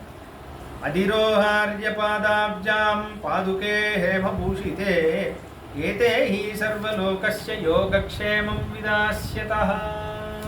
చెప్పండి అంత. అధిరోహార్య పాదాభ్యాం పాదుకే హేమభూషితే ఏతే హి సర్వలోకస్య యోగక్షేమం విదాస్యతః. అన్నయ్య, అయితే నువ్వు ఒక పని చేయి. నీ పాదుక అక్కడ ఉందే, అధిరోహార్య పాదాభ్యాం, నీ పాదం తీసుకొని ఆ పాదుక మీద ఒకసారి నించో అన్నయ్య. హేమభూషితే, ఆ స్వర్ణమయమైన పాదుక ఉంది, దాని మీద ఒకసారి నించో. ఆ పాదుక నాకు ఇవ్వు. ఏతే హి సర్వలోకస్య యోగక్షేమం విదాస్యతః. నేను చూసుకోలేను, ఈ పాదుక ఉందే మొత్తం సర్వలోకస్య, ఈ భూలోకమే కాదు, ఎన్ని లోకాలున్నాయో యకండ అఖిలాండ కోటి బ్రహ్మాండాలకి యోగక్షేమం విధిని నిర్వహించేగలిగే ఒకే ఒకటి నీ తప్ప, నువ్వు కాకపోతే నీ పాదుక లేదు. కాబట్టి ఏతే హి సర్వలోకస్య యోగక్షేమం విధాస్యతః. కాబట్టి ఆ పాదుకని నువ్వు అధిరోహించి నాకు ఇవ్వు అనగానే ఏం ఆలోచించట్లేదు స్వామి, ఇంతసేపు మాట్లాడా. సోదిరుష్య నరవ్యాగ్రహ పాదుకే వ్యవముచ్య ప్రాయచ్చత్సు మహాతేజ వరదాయ మహాత్మనే. వెంటనే ఆ పాదుక తీసుకొచ్చాడు, దాని మీద నించొని మళ్ళీ వచ్చేసాడు, భరతుడికి ఇచ్చేసాడు. అంతే, ఏం ఆలోచించాడు, ఒక మాట మాట్లాడలేదు రాముడు. అయితే దాని తర్వాత సపాదుకే సంప్రణమ్య రామం వచనమబ్రవీత్, అది తీసుకున్నాడు, దానికి దండవత్ ప్రణామం చేస్తున్నాడు. ఆ పాదుకకి భరతుడు చేసేసి చాలా అందంగా అంటున్నాడు. చతుర్దశ హి వర్షాణి జటాచీరదరోహ్యహం ఫలమూలాశనో వీర భవేయం రఘునందన తవాగమనమాకాంక్షన్ వసన్వై నగరాద్మహి తవ పాదుకయోన్యస్య రాజతంత్రం వరంతమః. రాఘవ, ఓ రఘునందన, 14 ఏళ్ళు నేను జటా ముడి ధరించి నారవస్త్రాలు కట్టుకొని ఫలమూలాలు కందమూలాలే తింటూ నీలాగే బతుకుతాను, నీ దాసుడిలా బతుకుతాను. తవ గమనమాకాంక్షన్ వసన్వై నగరాద్మహి, నేను నగరంలో ఉండను, ఎందుకంటే అయోధ్యకి నువ్వే రాజు. అయోధ్యలో ఉంటే సింహాసనంలో కూర్చోమంటారు, నేను కూర్చోను. నేను నగరానికి బయట ఉంటాను. నువ్వు ఎప్పుడెప్పుడు వస్తావా అని నేను ఎదురు చూస్తూ 14 ఏళ్ళు గడుపుతాను. నువ్వు వచ్చిన రోజు నీతో పాటే నేను అయోధ్య లోపల ప్రవేశిస్తాను. అప్పటి వరకు నేను ఏం చేస్తాను, తవ పాదుకయోహో న్యస్య రాజతంత్రం పరంతపః, నీ పాదుక దగ్గర న్యస్యం సమర్పణ చేసి భరణ్యాసం, భారం మొత్తం న్యస్యం భరణ్యాసం చేసేసి రాజతంత్రం మొత్తం పాదుక నువ్వే నిర్వహించాలి. నేను పాదుక దాసుడిలా ఉంటాను, 14 ఏళ్ళు పాదుక దాసుడిలా ఉంటాను. ఇంకో ముఖ్యమైన విషయం అన్నయ్య, చతుర్దశో హి సంపూర్ణే వర్షే హని రఘుత్తమ నద్రక్షామి యది త్వాం తు ప్రవేక్షామి హుతాశనం. 14 ఏళ్ళే అన్నయ్య, 14 ఏళ్ళు దాటి ఇంకా ఒక్కరోజు గడిచి నువ్వు నాకు కనిపించలేదంటే నేను అగ్నిలో దూకుతాను. 14 ఏళ్ళు తర్వాత ఒక్కరోజు దాటినా నీకోసం వెళుతున్నాను. ఒక్కరోజు అయితే కూడా నువ్వు రాలేదంటే, నువ్వు నాకు కనిపించలేదంటే నేను అగ్నిలో దూకేస్తాను. తతేతి, అలాగే అంటున్నాడు రాముడు. అందుకే మీరు చూసారనుకోండి, రావణ యుద్ధం జరిగాక వెంటనే ఫస్ట్ ఆంజనేయ స్వామిని పంపిస్తారు. ఫస్ట్ ఆంజనేయ స్వామి వెళ్తారు. వెళ్ళి భరతుడు దూకుతూ ఉంటాడు, దూకడానికి సిద్ధమై ఉంటాడు అగ్నిలో. వద్దు, అన్నయ్య వచ్చేస్తున్నారు, ఆగమని చెప్పారు, ఇంకో కొద్దిసేపట్లో వచ్చేసి నన్ను పంపించారు అని ఆశ్వాసన చేస్తారు. సరే, ఆంజనేయ స్వామిని ఆలింగనం చేసుకుంటారు భరతుడు. నందిగ్రామం ఇప్పుడు మీరు వెళితే కూడా ఆ గుడి పేరే హనుమాన్ భరత్ ఆలింగన్, ఆ మందిర్ పేరే. ఆ మూర్తి కూడా ఇలానే ఉంటుంది, ఆంజనేయ స్వామి భరతుడు ఆలింగనం చేసుకున్నాడు. మూల విగ్రహమే అలానే ఉంటుంది. ఆశ్చర్యం, అది చూస్తూ ఉండొచ్చు, అంత ఆశ్చర్యం. ముందు అగ్ని ఉంటుంది, భరతుడిని ఆంజనేయ స్వామి ఆలింగనం, హనుమాన్ భరత్ మిలన్ ఆ మందిరం పేరు. చాలా ఆశ్చర్యంగా ఉంటుంది. దాంట్లో మళ్ళీ అండర్ గ్రౌండ్ వెళ్ళాలి, పక్కన స్టెప్స్ కింద దిగాలి. దిగితే అక్కడ ఒక పెద్ద భవనం ఉంటుంది. ఆ భవనం కింద ఒక సింహాసనంలో పాదుకలు ఉంటాయి. దాని ఎదురుగా భరతుడు కూర్చొని ఇలా తపస్సు చేస్తూ ఉంటాడు. ఇప్పుడు కూడా చూడొచ్చు, సింహాసనం ఉంటుంది, అండర్ గ్రౌండ్లోనే కింద ఉంటుంది. రాజ్యం పైన కూడా కాదు, కింద. ఎందుకు అంటే చెప్పాను చాలాసార్లు, రాముడు భూమిలో పడుకుంటున్నాడు కదా, నా ప్రభు భూమిలో పడుకుంటే ఆయనకి సమంగా నేను భూమిలో పడుకోను, నేను కింద పడుకుంటాను అని తొవ్వి కిందికి వెళ్ళి రాముడికి కింద నేను ఉండాలి అని కింద ఉంటున్నాడు భరతుడు. అదే అక్కడ ఆశ్చర్యం విషయం. కాబట్టి దాని తర్వాత తథేతి చ ప్రతిజ్ఞాయ తం పరిష్వజ్య సాధనం, అలా చెప్పగానే గట్టిగా కౌగలించుకుంటున్నాడు రాముడు భరతుడు. శత్రుఘ్నం చ పరిష్వజ్య వచనం చేదమబ్రవీత్, శత్రుఘ్నుడిని కూడా గట్టిగా కౌగిలించుకుని రాముడు తర్వాత అంటున్నాడు, మాతరం రక్ష కైకేయీం మారోష కురుతాం ప్రతి మయా చ సీతయా చైవ శప్తోసి రఘునందన. నువ్వు నాకో మాట, కైకమ్మని ఒక్క మాట అనకూడదు, అంటే అన్నయ్య మీద వదిన మీద ఒట్టే అన్నట్టు రాముడు. నాది సీతది ఒట్టే, శపథం తీస్తున్నాను నేను, ఒక్క మాట నువ్వు అన్నావంటే కూడా నా మీద ఒట్టే, వదిన మీద ఒట్టే అన్నట్టు. సపాదుకేతే భరతః స్వలంకృతే మహోజ్వలే సంపరిగ్రహ్య ధర్మవిత్ ప్రదక్షిణం చైవ చకార రాఘవం చకార చైవోత్తమ నాగమూర్ధని. వెంటనే భరతుడు ఏం చేస్తున్నాడు, ఆ పాదుకకి అలంకారం చేస్తాడు, దానికి చందనం ఒక ఆరాధన చేస్తున్నాడు, దానికి ధూప దీపం అంతా సమర్పించి పుష్పం ఒక మాల సమర్పించి దానికి సుందరంగా అలంకారం చేసేసి తల మీద పెట్టుకొని రాముడి చుట్టూ ఒక ప్రదక్షిణం చేసి సీతారాములకు ఒక ప్రదక్షిణం చేసేసి ఆ శత్రుంజయుడు అనే ఏనుగు ఉంది కదా, ఆ శత్రుంజయుడు ఏనుగు మీదే కదా అది రాజు, ఎవరైతే రాజో వాళ్ళు ఆ శత్రుంజయ ఏనుగు మీద స్వామి ముందు ఆ పాదుక తీసుకొని ఆ ఏనుగు తల మీద పెడుతున్నాడు భరతుడు. పెట్టేసి అథ అనుపూర్వ్యాం ప్రతిపూజ్యతం జనం గురుశ్చ మంత్రేన్ ప్రగతిస్తతానుజో. అందరూ పూజిస్తున్నారు, ఆహా నా మీద ఒకసారి పెట్టండి, నా మీద ఒకసారి పెట్టండి, ఏం పాదుక రామ పాదుక ఒకసారి నా మీద పెట్టండి, ఒకసారి నాకు చూపించండి అని అందరూ వస్తున్నారు. భరతుడి కీర్తి, ఎంత గొప్ప తమ్ముడు, ఎంత గొప్ప తమ్ముడు, ఆహా ఆహా అని అందరూ కీర్తిస్తున్నారు. గురుశ్చ మంత్రీన్ ప్రగతిస్తతానుజో. మహర్షులందరూ మాట్లాడుకుంటారు, ఏం అదృష్టవంతుడివిరా నువ్వు, ఎవరికి దొరకలే ఒక అనుగ్రహం నీకు ఇచ్చాడు స్వామి, ఎటువంటి స్వామి నీకు తెలుసా, ఆయన పాదుక దొరికిందే నీకు అని అందరూ కొనియాడుతున్నారు. విసర్జయత్ రాఘవ వంశవర్ధన, రాఘవ సూర్యవంశం వర్ధిల్లాలి, ఇంత ధర్మాత్ములు ఈ అన్నదమ్ములు బాగుండాలి అని అందరూ ఆశీర్వదిస్తున్నారు. ఎటువంటి వంశం, ఎటువంటి రాజ్యంలో మనం ఉన్నాం అని అందరూ గొప్పగా మాట్లాడుతున్నారు.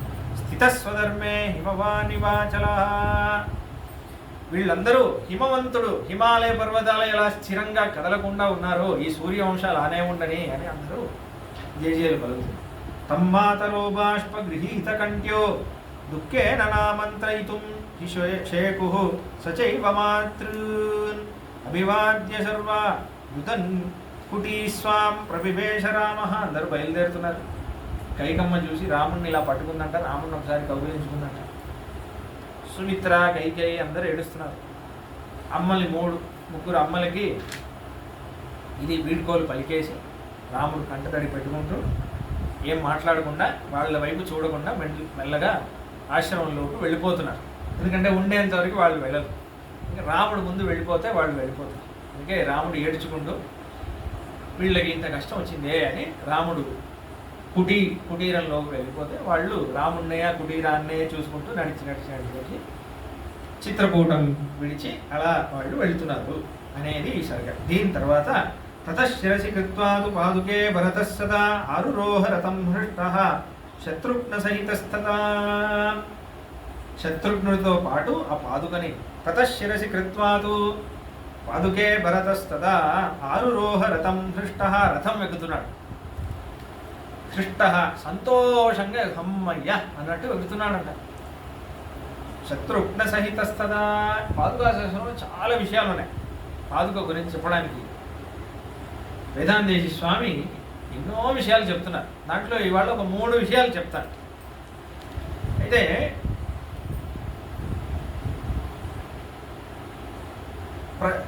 హృష్ట శత్రుఘ్న సహితస్తదా చాలా సంతోషంగా వెళ్తున్నాడు. ఏదో చాలా పెద్ద దిగులు తీరినట్టు. అంత రాముడు రాలేదే, పాదుకే కదా వచ్చింది. మరి ఇంత సంతోషం ఎందుకు ఏర్పడింది భరతుడికి అంటే, రాముడు వస్తే కూడా ఇంత సంతోషం ఏర్పడదని, అంత సంతోషం ఏర్పడింది అని అంటున్నారు. ఎందుకు అంటే వేదాంత స్వామి ఒక అందమైన శ్లోకం, పాదావని ప్రభవతో జగతాం త్రయానాం రామాదపిత్వమధికాం ఏతం ప్రభావాత్ నోచేత్ కథం ను భరతస్య తవేమలిప్సోః ప్రత్యాయనం పరిపణం భవతీ పవిత్రీ అని అంటున్నారు పాదుకాశాసనం 108వ శ్లోకం. రామాదపిత్వమధికాం అంటున్నారు. రాముడి కంటే ఎక్కువ కదా ఈ పాదుక అని భరతుడి మనసులో ఉంది. ఎందుకు రాముడి కంటే ఎక్కువ అంటే వేదాంత స్వామి ఉట్టిగా అనరు, తార్కిక సింహం. కవితలో ఉన్న తర్కం చాలా ఆలోచించి చాలా విచారం చేసే ఒక విషయం అంటారు. ప్రత్యాయనం పరిపణం భవతీ పవిత్రీ. ఇప్పుడు రాముడు ఏమన్నాడు, నేను 14 ఏళ్ళలో వస్తానన్నాడు. 14 ఏళ్ళలో నేను వస్తాను, ఈ పాదుక నువ్వు పెట్టుకో అంటున్నాడు. ఇదేంటి, ఇదొక పరిపణం. పరిపణం అంటే ఏంటి, ఒక పణంగా పెట్టడం. ఇప్పుడు మీరు ఒక పాన్ బ్రోకర్ దగ్గర వెళ్ళారనుకోండి, మీరు ఏదైనా నగ ఏదైనా కుదువు పెడితేనే వాడు డబ్బులు ఇస్తాడు. మీరు 30,000 రూపాయల నగ కుదువు పెట్టి 1,00,000 రూపాయలు అడిగితే వాడు ఇస్తాడా? ఇవ్వడు. 1,00,000 రూపాయలు కుదువు పెట్టి 1,00,000 రూపాయల నగ ఇచ్చేసి 30,000 అడిగితే ఇస్తాడు. అలానే మీరు ఏదైతే కుదువు పెడుతున్నారో, కుదువు పెట్టిన విషయం అనేది మీరు అడిగే విషయం కంటే ఎక్కువగా ఉండాలి. అప్పుడే కదా నమ్ముతాడు అవతల వాడు. అలానే రాముడు వనవాసం వెళ్ళి తిరిగి వస్తాను అనేది భరతుడు ఎప్పుడు నమ్ముతున్నాడు, పాదుక ఇస్తే నమ్ముతున్నాడు. అయితే ఇప్పుడు భరతుడి అభిప్రాయంలో రాముడి గొప్ప, రామపాదుక గొప్ప? పాదుకే గొప్ప. ఎందుకంటే రాముడి కంటే రామపాదుక గొప్ప కాబట్టి రామపాదుకని పణంగా పెడితే రాముడిని వదిలేస్తున్నాడు. లేకపోతే ఇంకో 10 రోజులు పట్టుకొని ఉతికేవాడు భరతుడు కదా. కాబట్టి రాముడు ఏం చేస్తున్నాడు, రాముడి కంటే ఎక్కువగా ఇది పణంగా పెట్టేసి రాముడు వెళ్తున్నాడు. నేను వస్తాను. ఇప్పుడు ఏం చేస్తారు, ఒక్కొక్కసారి ఆటో దిగారనుకోండి, ఇంట్లో నుంచి తీసుకొని రావాలి. లేకపోతే 2 రోజుల్లో ఇస్తాను, ఎవరికో ఏదైనా అప్పుడు నా 2 రోజులు ఇస్తాను అనుకోండి, అప్పుడు ఇది వాచ్ పెట్టుకో నేను తిరిగి వస్తాను అన్నట్టు అంటారు కదా. అలానే చేస్తున్నాడు కదా రాముడు. పాదుక పెట్టుకో నేను తర్వాత వస్తాను. ఎప్పుడు నమ్ముతాం, ఎక్కువ ఉంటేనే కదా నమ్ముతాం. కాబట్టి అమ్మయ్యా అని అనుకుంటున్నాడు. అందుకే రాముడు దొరికినా అంత సంతోషపడేవాడు కాదు, పాదుక దొరుకుతుంది. అదొక విషయం. ఇంకో విషయం ఏంటంటే, అధిరోహార్య పాదాభ్యాం పాదుకే హేమభూషితే అంటున్నాడు. అధిరోహార్య, ఈ పాదుక మీద ఒకసారి నించో అని అంటున్నాడు. మనకేమనిపిస్తుంది, రాముడు పాదుక మీద నించుంటే రాముడి శక్తి ఈ పాదుకలో వస్తుంది కదా, మనం అలానే అనుకుంటాం కదా. ఆ రాముడు పాదుక నించున్నాడంటే రామపాద సంబంధం దానికి దొరికింది కాబట్టి అది గొప్పది, మనం తీసుకుందామని. వేదాంత స్వామి ఇంకో అర్థం చెప్తున్నారు. భరతుడు పాదుక ఎందుకు అడిగాడంటే దానికి ఒక శ్లోకం, చాలా అద్భుతమైన శ్లోకం చెప్పే అవసరం లేదు, కానీ వేదాంత స్వామి రాసిన శ్లోకాలు వినడమే ఒక భాగ్యం. అందుకే చెప్తున్నాను. విశ్వంబరస్య వహనేన పరీక్షితాం త్వాం విశ్వస్య దేవి వహనే వినివేశయిష్యన్ అంటున్నాను. ఈయనకి విశ్వంభరుడు అని పేరు. విశ్వం విష్ణుర్ వషట్కార. విష్ణు అంటే అర్థం ఏంటంటే విశ్వానికి ఆధారమైన వాడు అని అర్థం, విశ్వాన్ని భరించేవాడు అని అర్థం. ఎవరి ఆధారం వల్ల విశ్వం నించుంటుందో వాడికి విష్ణు అని పేరు, మొత్తం జగత్. అయితే భరతుడు ఆలోచిస్తున్నాడట, ఈయన విశ్వంభరుడు, విశ్వం మొత్తానికి ఈయన ఆధారంగా ఉన్నాడు, ఈయనకి పాదుక ఆధారంగా ఉండే. విశ్వం మొత్తం ఈయన భరిస్తుంటే ఈయనని పాదుక భరిస్తుంది. కాబట్టి ఈ పాదుక ఎంత గొప్పది అని అనుకుంటున్నాడు. కాబట్టి పాదుక వల్లే రాముడికే కీర్తి, భరతుడి అభిప్రాయం. అందుకే అధిరోహార్య పాదాభ్యాం పాదుకే హేమభూషితే అంటే అర్థం ఏంటంటే నువ్వు పాదుక వేదాంజలి స్వామి ఇచ్చిన అర్థం ఏంటంటే, నువ్వు పాదుకలో నించొని నీ శక్తి పాదుకకి ఇవ్వడం కాదు.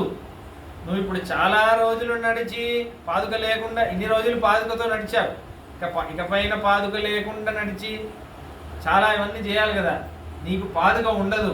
ఆ శక్తి నీకు కావాలంటే ఒకసారి నించో, పాదుక నుంచి శక్తి నీ పాదాలకు వస్తుంది, తర్వాత నాకు పాదుక అధిరోహార్య పాదాభ్యాం పాదుకే హేమభూషితే అంటే నీ శక్తి పాదుక ఇవ్వు అని కాదు.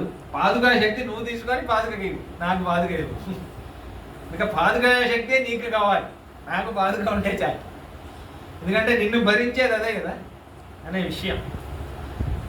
అయితే చాలా అద్భుతమైన విషయం ఏంటంటే, రాముడు ఏంటి ఇది నియతం అధిరోహత్వాం అనఘాయ శక్తిం నిజచరణ సరోజే శక్తి మాఘాతు కామ అన్నట్టు ఏ విషయం. ఆ శక్తిని నువ్వు తీసుకొని నాకు ఇవ్వు అనే విషయం అది.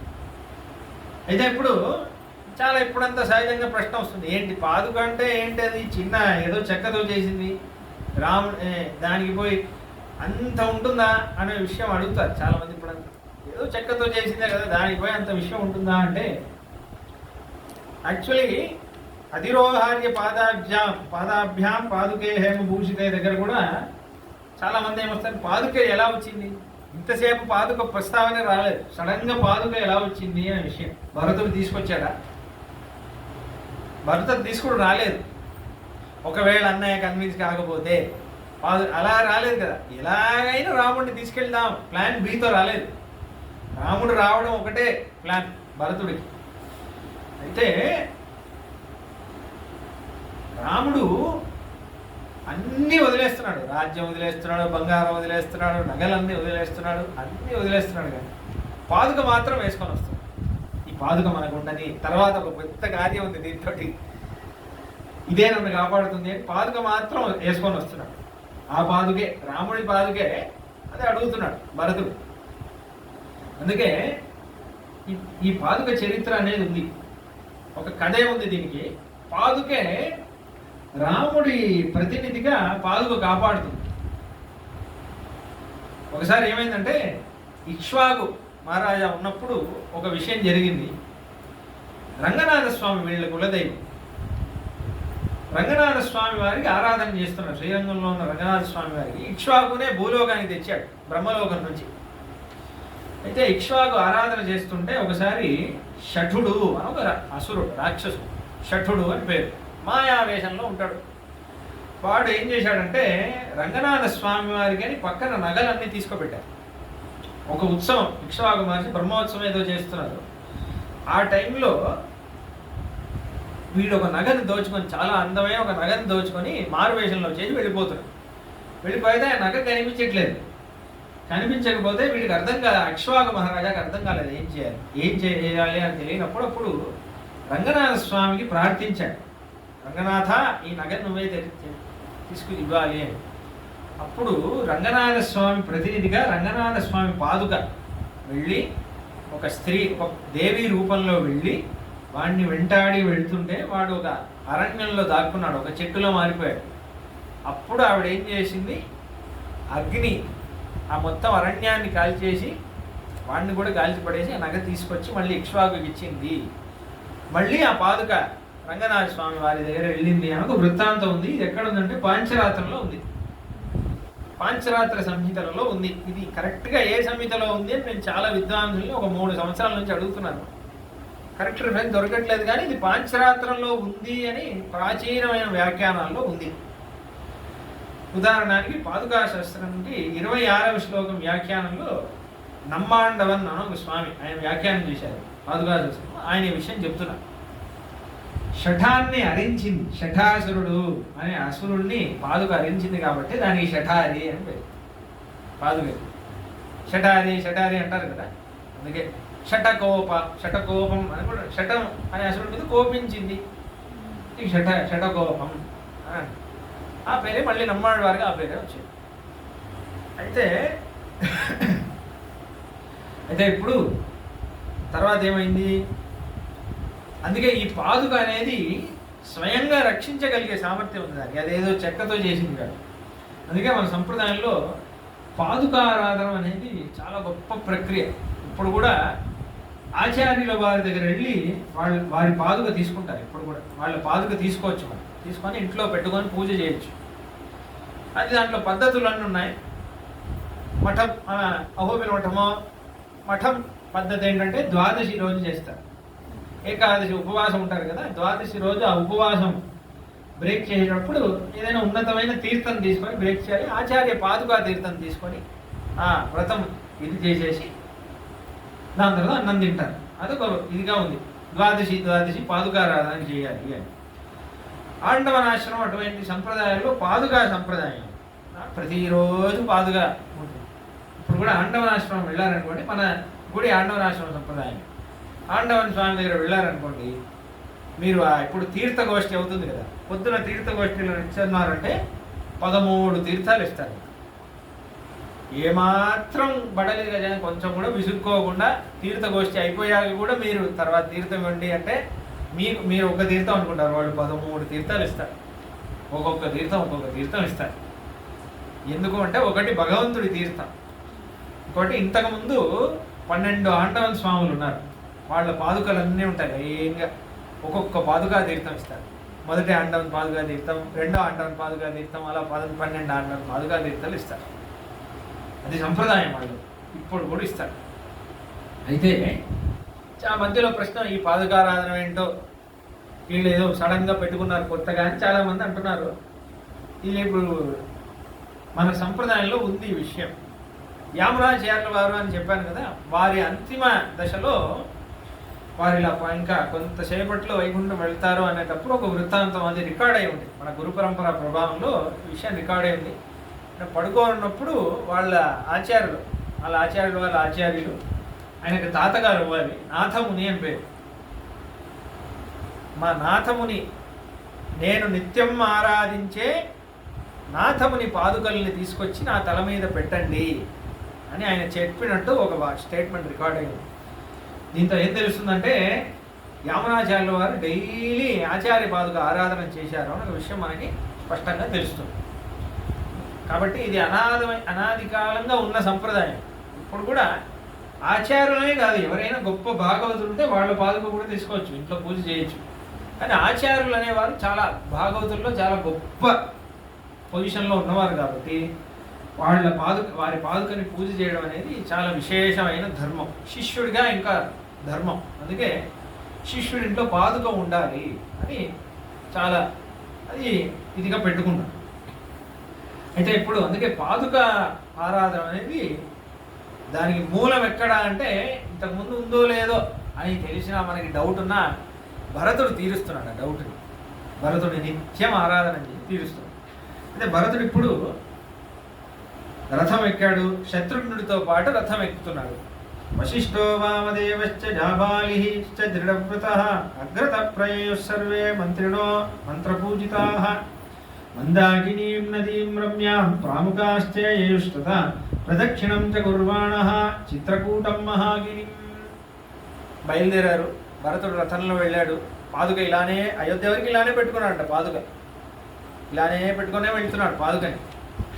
అయితే ముందేం చేశారంటే అందరూ చిత్రకూట మలలో రాముడు ఉన్నాడు కదా, చిత్రకూట మల మొత్తం ఒక ప్రదక్షిణం చేసేసి దాని తర్వాత గిరి ప్రదక్షిణం చేసి దాని తర్వాత భరద్వాజ ఆశ్రమం వెళుతున్నారు. భరద్వాజ ఆశ్రమం దగ్గర వెళ్ళగానే ఈ సర్గ అసలు అవసరం లేదు, కానీ ఒకే ఒక ధర్మం చెప్పడానికి ఈ సర్గ చెప్తున్నారు. వాల్మీకి మహర్షి అనుకుంటే ఏం చేయొచ్చు, ఇలా వెళ్ళారు, చిత్రకూటం దాటారు, భరద్వాజ మహర్షిని కలిసి చేసి అయోధ్య వెళ్ళిపోయారు అనొచ్చు కదా. ఇప్పుడు భరద్వాజ మహర్షి వెళ్ళారు, అక్కడ ఒక విషయం చెప్తున్నారు. తతో హృష్టో భరద్వాజో భరతం వాక్యమబ్రవీత్ అభికృత్యం కృతం తాద రామేణ చ సమాగమం. భరద్వాజ మహర్షి వెంటనే బయటకు వచ్చేసి భరతుడిని కలిసి, పాదుక చేతిలో ఉంది కదా, భరతుడిని కలిసి భరతుడిని బాగా దీవించి ఆశీర్వాదం చేసి, ఏమయ్యా భరత, కలిసావా అన్నయ్యని, అడిగావా, అన్నయ్య ఏమన్నాడు, నువ్వు అనుకుంది జరిగిందా అని అడుగుతున్నా. అంటే ఇప్పుడు భరతుడు అంటున్నాడు, సయాచ్యమానో గురునా మయాచ దృఢ విక్రమ రాఘవ పరమ ప్రీతో వశిష్టం వాక్యమబ్రవీత్. నాకు ఏం చేయాలో తెలియలేదు అంటే గురుగారు, అని అప్పుడే ఉన్నారే మా గురువు గారు వశిష్ఠ మహర్షి, ఈయనే నా మతిలో ఒక ఆలోచన వేశారు. ఏమన్నారు తెలుసా? పితు ప్రతిజ్ఞాం తామేవ పాలయిష్యామి తత్వతః చతుర్దశ వర్షాణి యా ప్రతిజ్ఞా పితుర్మమ. ఏవముక్తో మహాప్రాజ్ఞో వశిష్ఠ ప్రత్యువాచ వాక్యజ్ఞో వాక్యకుశలం రాఘవం వచనం మహత్. నేను పితు ప్రతిజ్ఞ నిర్వహించాలే, కానీ నేను నిర్వహించలేనే, ఏం చేయాలి? నేను తల్లడిల్లిపోతున్నాను. అప్పుడైనా వాక్యజ్ఞుడు, వాక్యం ఎలా మాట్లాడాలో తెలిసినవాడు, వాక్య కుశలుడు, కుశలంగా హితమే బోధించేవాడు మా గురువుగారు, ధర్మం సూక్ష్మమైన ధర్మాలు తెలిసిన మా గురువుగారు ఎవరికి తోచని ఒక ఆలోచన ఇచ్చారండి నాకు. ఏతే ప్రత్యజ్ఞ సంహృష్ట పాదుకే హేమభూషితే. ఇదిగో చూడు, ఆ పాదుక ఉందే, అది తీసుకో. ప్రయచ్చ సంహృష్ట, దాన్ని తీసుకో. అయోధ్యాయా మహాప్రాజ్ఞ యోగక్షేమ కురూభవ. అదొక్కటే గతి. రాముడు రాడు, రాముడు రాకూడదు, రాముడు అక్కడే వెళ్ళాలి. నువ్వేమో రాజ్యమేలో. పరిష్కారం ఏంటి? రాముడి ప్రతినిధిగా రాముడి పాదుకే రావాలి. కాబట్టి ఆ పాదుక ఉందే, భరత వెంటనే అది తీసుకో. నువ్వు వెళ్ళి అడుగు, వద్దు అనడు చూడు. వెంటనే పాదుకలో నిల్చొని నీకు పాదుక ఇచ్చేస్తాడు. అయోధ్య యోగక్షేమం దీని ఒక్కటి వల్లే అవుతుంది, ఇది ఒక్కటే పరిష్కారం అంటున్నాను. వెళ్ళి శరణాగతి చేయి అంటున్నాను. ఏవముక్తో వశిష్ఠేన రాఘవ ప్రాంగుఖ స్థిత పాదుకే హేమం కృతే మమ రాజ్యాయతే తదో. అని నేను అడిగాను, రాఘవ అన్నయ్య దీంట్లో ఎంచండి, నా రాజ్యం కోసం ఈ పాదుక ఇవ్వు అని అడిగాను. నివృత్తోహం అనుజ్ఞాతో రామేణ సుమహాత్మన అయోధ్యామేవ గచ్చామి గృహీత్వా పాదుకే శుభే. కాబట్టి వెంటనే ఆయన పాదుక ఇచ్చేసాడండి. ఆ పాదుకైనా తల మీద ఉందండి. ఈ పాదుక తీసుకొని నేను అయోధ్యకు వెళ్తున్నానండి. ఇక నాకు ఏ భయం లేదండి. నేను హాయిగా రాజ్యం గురించి నాకు భయం లేదు, రాముడి పాదుక ఉందే అనే విషయం అంటున్నారు. అలంగానే భరద్వాజ స్వామి అంటున్నారు, నైతచ్చిత్రం నరవ్యాగ్రో శీలవృత్త విదాంబరే యదార్ఘ్యం త్వయి తిష్టేత్తు నిమ్నోత్సృష్టి విబోధకం. భరత, నువ్వు నిజంగా నీలాంటి ఒక తమ్ముడిని నేను చూడలేదురా. ఎటువంటి మనిషివి నువ్వు, దాస్యత్వానికి పరాకాష్టము. ఒక దాసుడు అంటే నీలాగా ఉండాలి, ఒక భక్త దాసుడి అంటే నీలాగా ఉండాలి. పాదుక అంటే ఆయన ప్రతినిధిగా పాదుకే వేయాలి, ఆ పాదుక దాసుండి నేను అను. ఇంత అనుష్ఠాన వ్రతం ఎవరైనా మనసులో ఉంటుంది, కానీ దానికోసం ఏ స్థితికైనా నేను వెళ్ళగలను అనొక స్థితిలో నువ్వు ఉంటున్నావే. ఇటువంటి ఒక దాస్య భావాన్ని నేను చూడలేదు. అందుకే మన సంప్రదాయంలో వేదాంతేశి స్వామి వారు పాదుకా శాస్త్రం మొత్తం రాశారు, కానీ మనమేమో ఆయన కవితార్కిక సింహం అని అంటున్నాం, సర్వతంత్ర స్వతంత్ర అని అంటున్నాం, ఆయన ఎన్నో బిరుదులన్నీ అంటున్నాం. కానీ ఆయన కోరిన బిరుదు ఒకటి ఉంది, అది పాదుకా శాస్త్రంలో ఆయనే అంటున్నారు, పాదుకా సేవకేతి అని. రంగనాథ స్వామి దగ్గర ఒక బిరుదు అడుగుతున్నారు. నేను పోతే రంగనాథ పాదుకా సేవకుడు ఒకడు పోయాడు అని అనాలి, ఆ ఒక్క బిరుదు నాకు అంటున్నారు. ఇదే మన సంప్రదాయం. కవితార్కిక సింహం పోయాడు, సర్వతంత్ర స్వతంత్రుడు పోయాడు, వేదాంతాచార్యుడు పోయాడు అనుకోడు. రంగనాథ పాదుకా సేవకుడు ఒకడు ఉండేవాడు, వాడు పోయాడు అని నా గురించి అలా మాట్లాడు. నాకు అదే ఒకే ఒకటి, రంగనాథ పాదుకా సేవక అని ఒక టైటిల్ నాకు, ఒకే ఒక బిరుదు నాకు. ఆ సంప్రదాయంలోనే ఇప్పుడు కూడా పరకాల మఠంలో కానీ అహోబి మఠంలో కానీ ఆచార్యుల వారి గురించి చెప్పేటప్పుడు పాదుకా సేవక అని వస్తుంది. ఇప్పుడు ప్రకృతం పరకాల స్వామి ఉన్నారనుకోండి, ఆయన అభినవ వాగీశ స్వామి ఆయన పేరు. ఆయన పేరు చెప్పేటప్పుడు శ్రీమతే శ్రీ వాడు పరకాల మఠంలో హయగ్రీవుడే ఆరాధ్యదేవి. శ్రీమతే శ్రీ లక్ష్మీ హయగ్రీవ దివ్య పాదుకా సేవక శ్రీమద్ అభినవ వాగీశ బ్రహ్మతంత్ర స్వతంత్ర పరకాల మహాదేశికాయ నమః. మన సంప్రదాయంలో కూడా మన అహోబి మఠంలో కూడా శ్రీమతే శ్రీ లక్ష్మీ నృసింహ దివ్య పాదుకా సేవక శ్రీవంశుడగోప అని అంటారు. లక్ష్మీ నృసింహ దివ్య పాదుకా సేవక. ఆ సంప్రదాయం ఎక్కడి నుంచి వచ్చిందంటే వేదాంతేశి స్వామి ప్రారంభించారు ఆ సంప్రదాయం. కాబట్టి పాదుకా సేవకుడు, పాదుకా దాసుడు ఒక సంప్రదాయం. ఆ పాదుకా ధూళిగే మనల్ని రక్షిస్తుంది అనే విషయం. అందుకే గుడిలో కూడా ఆ పాదుక అనేది చాలా గొప్ప విషయం. మూర్తిని దుర్వర్ణ పంక్తిం అని అంటున్నారు. ఈ పాదుక ఏం చేస్తుందంటే మన తలరాత మారుతుందా మనొక ప్రశ్న. ఎందుకంటే శాస్త్రంలోనే ఏముందంటే లలాట లిఖితాం లేక పరిమాష్టం న శక్యతే. తలరాతని మార్చలేం, తాను రాసిన తలరాతని తానే మార్చలేడు అని ఒక విషయం. బ్రహ్మే మార్చలేడు తలరాత ఒక విషయం. అయితే ఏదైనా మరి ఎలా మారుతుంది తలరాత అంటే వేదాంతేశ్వర స్వామి అంటున్నారు పాదుక వల్ల మారుతుంది అంటున్నారు. పాదుక భగవంతుడి పాదుక స్పర్శమైందంటే తలరాత మారుతుంది అన్న విషయం అంటున్నారు. ఎందుకు అంటే ఎలా మారుతుంది అంటే తార్కికంగా చెప్తాను. మీరు ఏదైనా రాశారనుకోండి, మట్టిలో ఏదైనా రాశారు, దాంట్లో మట్టి అంతా వేసారనుకోండి అక్షరాలు మారిపోతుంది. అలానే మీ మీ తలలో తలరాత ఉంది కదా, పాదుకలో ధూళి ఉంది కదా, ఆ ధూళి అక్షరాలతో కలిసింది అనుకోండి అక్షరం మారి. ఎలా మారుతుంది అంటే అది ఉట్టిగా ఏదో రసానికి చెప్తున్నారు వేదాంతేశ్వర స్వామి అని అనిపిస్తుంది. కానీ వేదాంతేశ్వర స్వామి చాలా విచారం చేసి చెప్తున్నారు. భరతుడి చరిత్ర చూడండి అని అంటున్నారు.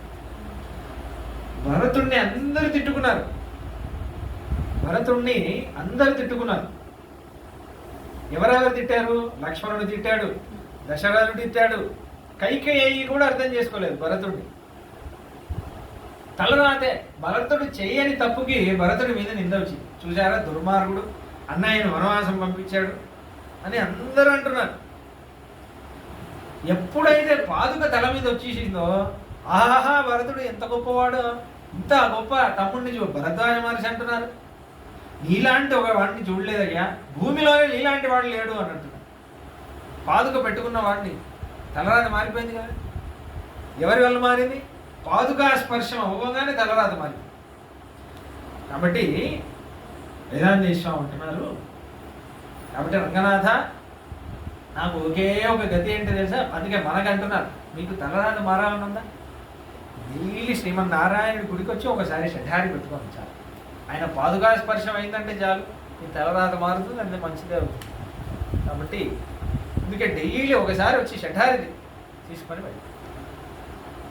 షఠారి మనకి భగవంతుడికి ఒక అనుబంధం షఠారి ఏర్పడుతుంది. ఎందుకంటే మనం భగవంతుడి దగ్గర వెళ్ళలేం. భగవంతుడి దగ్గర చాలా ఆచారం, అనుష్ఠానం, శాస్త్రం అంతా వస్తుంది, లోపలి వరకు వెళ్ళలేం. భగవంతుడికి ఏమో మన దగ్గర రావాలి అని ఉంది, కానీ శాస్త్ర యొక్క నిబంధన వల్ల ఆయన రాలేరు. ఇద్దరిని ఏది కలుపుతుంది? షఠారియే కలుపుతుంది. షఠారి మాత్రం ఏం చేస్తుంది? అక్కడి నుంచి వచ్చి మన తల మీద వచ్చేసి మళ్ళీ లోపల వెళ్ళిపోతుంది. శాస్త్రంలో కూడా చూడండి అన్నిటికీ ఒక రూల్ ఇచ్చాడు, షఠారికి మాత్రం దోషం లేదు అంటున్నాడు. పాంచరాత్రుల్లోనే ఉంది.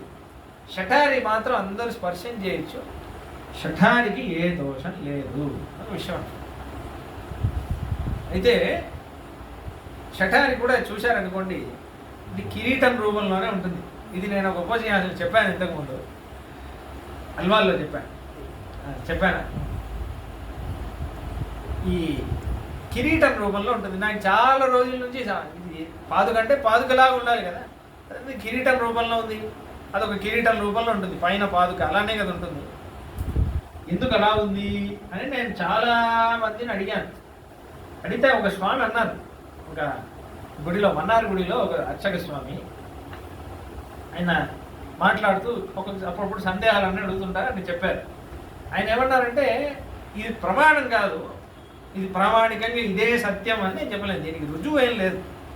కానీ పెద్దవాళ్ళు చెప్పగా నేను విన్నాను, వినడానికి చాలా బాగుంది. ఈ కారణం చాలా అద్భుతమైన కారణం. ఏం కారణం అంటే అది భరతుడి కిరీటమా. భరతుడి కిరీటం మీద రాముడి పాదుక పెట్టుకున్నారు. నా కిరీటం మీద అన్నయ్య పాదుక ఉండాలి, అందుకే అది కిరీటం రూపంలో ఉంది అనే విషయం అన్న. ఇది ఎక్కడ లేదు, రామాయణం ఎక్కడైనా ఉందా అని వెతకొద్దు, ఎక్కడ లేదు అది విషయం. కానీ వినడానికి బాగుంది కదా, ఎంత మంచి భావం. భరతుడు చేసుంటాడు అనిపిస్తుంది. భరతుడి యొక్క స్వభావం చూశారనుకోండి, ఆ పాదుకా దాస స్వభావం చూశారనుకోండి, భగవంతుడి యొక్క దాస్యత్వం ఎక్కడ వరకు రావాలంటే భగవంతుడి పాదుక వరకు రావాలి. ఎందుకంటే ఆలోచిస్తే భగవంతుడి కంటే పాదుకే మనకి చాలా మేలు చేస్తుంది. భగవంతుడి కంటే వేదాంత స్వామి ఒక విషయం అంటున్నారు పాదుకా సహస్రంలో. పాదం అనేది ఏంటంటే, పాదం అనేది పాదుకని భరిస్తుంది కదా. ఇప్పుడు పాదం ఏమైంది? భర్త అయింది, పాదుక భార్య అయింది. అంటే ఇప్పుడు పాదం అనేది స్వామివారు అనుకుందాం, భర్త భరిస్తున్నాడు కాబట్టి, భార్యలాగా పాదుక ఉంది, అది అమ్మవారు అనుకుందాం. అయితే వీళ్ళిద్దరి మధ్య ఒక సంభాషణ జరుగుతుందంట. పాదం అంటుందంట, వేదాంత స్వామి కల్పన చూడండి. ఈ శ్లోకం నేను నెక్స్ట్ ఉపన్యాసంలో చెప్తాను. యాక్చువల్లీ నెక్స్ట్ ఉపన్యాసంలో చెప్దాం అనుకున్నాను, కానీ ఆ ప్రేమ పాదుకా సహస్రంలో చాలా అందమైన విషయాలు, ఇలాంటి విషయాలు ఎన్నో ఉన్నాయి. వేదాంత స్వామి అంటున్నారు, ఈ పాదానికి పాదుకకి మధ్యలో ఒక సంభాషణ, భార్యాభర్త సంవాదం ఒకటి జరుగుతుంది. పాదం అంటుందంట, లేదు లేదు, ధర్మమే ముఖ్యం, ధర్మమే ముఖ్యం, ధర్మమే ముఖ్యం, నేను వెళ్తాను అని అంటుందంట. ఈ పాదుక అమ్మవారు కదా, పాదుకాదేవి, ఆవిడ అంటుందంట, మీరు వెళ్తే వెళ్ళండి, మన పిల్లవాడు అక్కడ అవస్థ పడుతుంటే వాడిని కాపాడడం వదిలేసి మీరు వాడిని వదిలేసి అక్కడ ఎక్కడో వెళ్తానంటారు, కావాలంటే మీరు వెళ్ళండి, నేను మాత్రం నా పిల్లవాడి దగ్గరే వెళ్తాను అని పాదుక అంటుంది. పాదుక అమ్మవారిలాగా అవుతుంది, పాదం స్వామివారిలే, మీరు వెళ్తే వెళ్ళండి. అందుకే స్వామివారు ఇటువైపు వెళ్తుంటే పాదుక నేను ఇటువైపు వెళ్తాను, ఇటువైపు పాదుకే అంటుందంట. పాదానికి పాదుకకి మధ్యలో ఒక చిన్న గొడవలాగా అయ్యి, మీరు వెళ్తే ఇటువైపు వెళ్ళండి, నేను మాత్రం ఇటువైపు వెళ్తానని పాదుక అనేది భరతుడి దగ్గర వెళ్తుంది. అందుకే మణిపాదరక్షే హే పాదుక, మొత్తం పాదుకా సహస్రం చదివారనుకోండి, ఓ పాదుకాదేవి అనే సంభాషణ చేసే రాస్తారు వేదాంత స్వామి. మొత్తం 1008 శ్లోకాలు అలానే రాస్తారు, ఓ పాదుకాదేవి, ఓ పాదుకాదేవి అనే రాస్తారు. కాబట్టి అలా అందమైన ఆ పాదుకా ప్రభావం భరతుడే చూపిస్తున్నాడు. అందుకే మనం ప్రతిరోజు శ్లోకం చెప్తున్నాం కదా రామాయణంలో, భరతాయ పరం నమోస్తు తస్మై, 2వ శ్లోకం ఇది పాదుకా సహస్రంలో. పాదుకకి నమస్కరించేసి వేదాంత స్వామి వెంటనే భరతుడికి నమస్కరిస్తున్నాడు. భరతాయ పరం నమోస్తు తస్మై, నాకు గురువు స్థానంలో ఉన్న భరతుడికి నమస్కారం అని అంటున్నారు. ఎందుకు అంటే, ప్రథమోదాహరణాయ భక్తిభాజాం, పాదుకకి భక్తి చేసిన వాళ్ళలో ప్రథమ ఉదాహరణం, మొట్టమొదటి ఉదాహరణం భరతుడే. ప్రథమోదాహరణాయ భక్తిభాజాం యదుపజ్ఞమ శేషత పృథివ్యా, మొత్తం పృథివీలో మొత్తం జగత్తులో భరతుడికి సమమైన భక్తుడు లేడు అని అంటున్నారు. మనందరం రామ భక్తుల్లో ఆంజనేయ స్వామి అంటారు, కానీ శాస్త్రము యునానిమస్గా చెప్పింది ఏంటంటే భరతుడే. భరతుడు తర్వాతే లిస్ట్ స్టార్ట్ చేయాలి. భరతుడు లాంటి భక్తుడు లేదు. పాదుకకి పోయి ఇంత భక్తి చూపించిన ఏకైక వ్యక్తి భరతుడే. అందుకే మనకి భరతుడు వెళ్ళిన మార్గంలోనే మనం వెళ్ళాలి. ప్రథమోదాహరణాయ భక్తిభాజాం యదుపజ్ఞమ శేషత పృథివ్యాం ప్రతిభుతో రాఘవ పాదుకా ప్రభావ, రాఘవుడి పాదుకా ప్రభావాన్ని చూపించిన భరతుడికి నా నమస్కారం అని అంటున్నాను. కాబట్టి కానీ ఇంతకు మించిన ఆశ్చర్యం ఏంటంటే, ఈ ఆలోచన నీకు ఎలా వచ్చింది అంటే మా గురువు గారు ఇస్తారు, మా గురువు కృప వల్ల వచ్చింది. గురువు కృప వల్ల ఈ ఆలోచన వచ్చింది. వశిష్ఠ మహర్షి ఇస్తే దీనికోసం ఒక సర్గ. ఈ సర్గ మొత్తం ఎందుకు అంటే వశిష్ఠ మహర్షి గొప్పదనం చెప్పాలి. అక్కడే చెప్పొచ్చు కదా, ఋషులందరూ చెప్పారు, వశిష్ఠ మహర్షి దగ్గర వెళ్ళాడు, వశిష్ఠ మహర్షి ఇలా చెప్పారు అనే ఒక వాక్యంలో ఊహించవచ్చు కదా. దీనికోసం ఇక్కడ చెప్పట్లేదు, భరద్వాజ మహర్షి దగ్గర మళ్ళీ రికాప్ చేసి చెప్తున్నా వాల్మీకి మహర్షి. అయితే అనృనస్స మహాబాహు పితా దశరథశ్చ యస్య త్వమీదృశ పుత్రో ధర్మాత్మా ధర్మవత్సలః. దశరథ మహారాజు ఎంత గొప్పవాడు రా భరత, నీలాంటి ధర్మాత్ముడిని కన్నాడే, ఎంత గొప్పవాడు అని. తం ఋషింతు మహాప్రాజ్ఞ ముక్తవాక్యం కృతాంజలి ఆమంత్రం ఇటు మారేవే చరణా ఉపగృహ్యత. దాని తర్వాత భరద్వాజ మహర్షి ప్రదక్షిణం చేసేసి దాని తర్వాత మళ్ళీ ఆ పాదుకను పెట్టుకొని దాని తర్వాత అయోధ్య వైపు వెళ్తున్నాడు. అయోధ్య వైపు వెళ్తుంటే మళ్ళీ అయోధ్యలో మళ్ళీ అన్ని చూస్తున్నాడు. సంతోషంగా లేదు భరతుడికి, చాలా దుఃఖంగా ఉన్నాడు. రాముడు లేడే అనే దుఃఖం. ఏంటో అన్నీ అంటే చంద్రుడు, చాలా అందమైన చంద్రుడు, తన భార్య రోహిణి చంద్రుడికి గ్రహణం, రాహు వల్ల గ్రహణం పట్టినప్పుడు రోహిణి ఎంత శోకానికి గురవుతుందో అయోధ్య అలా ఉంది. చంద్రుడు ఎవరు? రామచంద్రుడు. ఆ రామచంద్రుడికి గ్రహణం అనే వనవాసం పట్టింది. ఇప్పుడు అయోధ్య అనే రోహిణి ఎలా శోకానికి గురవుతుందో అలా ఉంది అనే ఒక విషయం. చాలా అందమైన ఉపమానం ఇస్తున్నారు. ఇచ్చేసి దాని తర్వాత అన్ని చూస్తున్నాడు. ఇలా రథంలో సుమంతుడితో పాటు శత్రుఘ్నుడు, భరతుడు వెళ్తుంటే పాదుక పైన పెట్టుకొని అన్ని చూస్తున్నాడు. సుమంతుడితో మాట్లాడుతున్నాడు. ఏమైనా బాగుందా, ఎలా అయిపోయింది, ఒక ఏనుగుల కేక వినిపించట్లేదు, గుర్రాల హలహలా శబ్దం వినిపించట్లేదు, ఎవరు స్వతంత్రంగా నడవట్లేదు, అన్ని మోసున్నాయి, తోరణాలు లేదు, ఇవన్నీ ఇలా దుఃఖంగా అంటున్నాడు. అనేసి దాని తర్వాత అంటున్నారు, భరతస్తు రథస్థన్ శ్రీమాన్ దశరథాత్మజ వాహయంత రథశ్రేష్టం సారథిం వాక్యమబ్రవీత్. శ్రీమంతుడైన భరతుడు ఇలా అంటున్నాడు అని అంటున్నాడు. ఇప్పుడే శ్రీమాన్ అని అంటున్నాడు. పాదుక దొరికింది కదా, ఏ ఐశ్వర్యం కావాలో ఐశ్వర్యం దొరికింది కాబట్టి శ్రీమాన్ కదా. ఇంతసేపు శ్రీమాన్ అనలేదు, ఇప్పుడు శ్రీమాన్ అని అంటున్నాడు. దాని తర్వాత అంతఃపురానికి వెళ్ళాడు. చాలా శోకంగా ముమోచ బాష్పం భరతస్సు దుఃఖిత. అంతఃపురం వెళ్ళాడు, చాలా ఏడుచుకుంటూ దుఃఖంగా వెళ్ళాడు. రాముడు లేడే అని అయోధ్యలో ఉండలేకపోతున్నాడు. అయితే దాని తర్వాత నెక్స్ట్ డే మీటింగ్ పెట్టాడు. తతో నిక్షిప్య మాతృస్తాం అయోధ్యాయాం దృఢవ్రత భరత శోక సంతప్తో గురునిధం అథాబ్రవీత్. అమ్మలందరినీ పిలిచాడు, మంత్రులందరినీ పిలిచాడు, గురువులందరినీ పిలిచేసి ఇలా అంటున్నాడు, నందిగ్రామం గమిష్యామి సర్వానామంత్రయేత్రవః తత్ర దుఃఖమిదం సర్వం సహిష్యే రాఘవం వినా. నేను ఈ దుఃఖాన్ని చూడలేను, నేను అయోధ్యలో ఉండలేను, మా అన్నయ్య లేని అయోధ్యలో నేను ఉండలేను.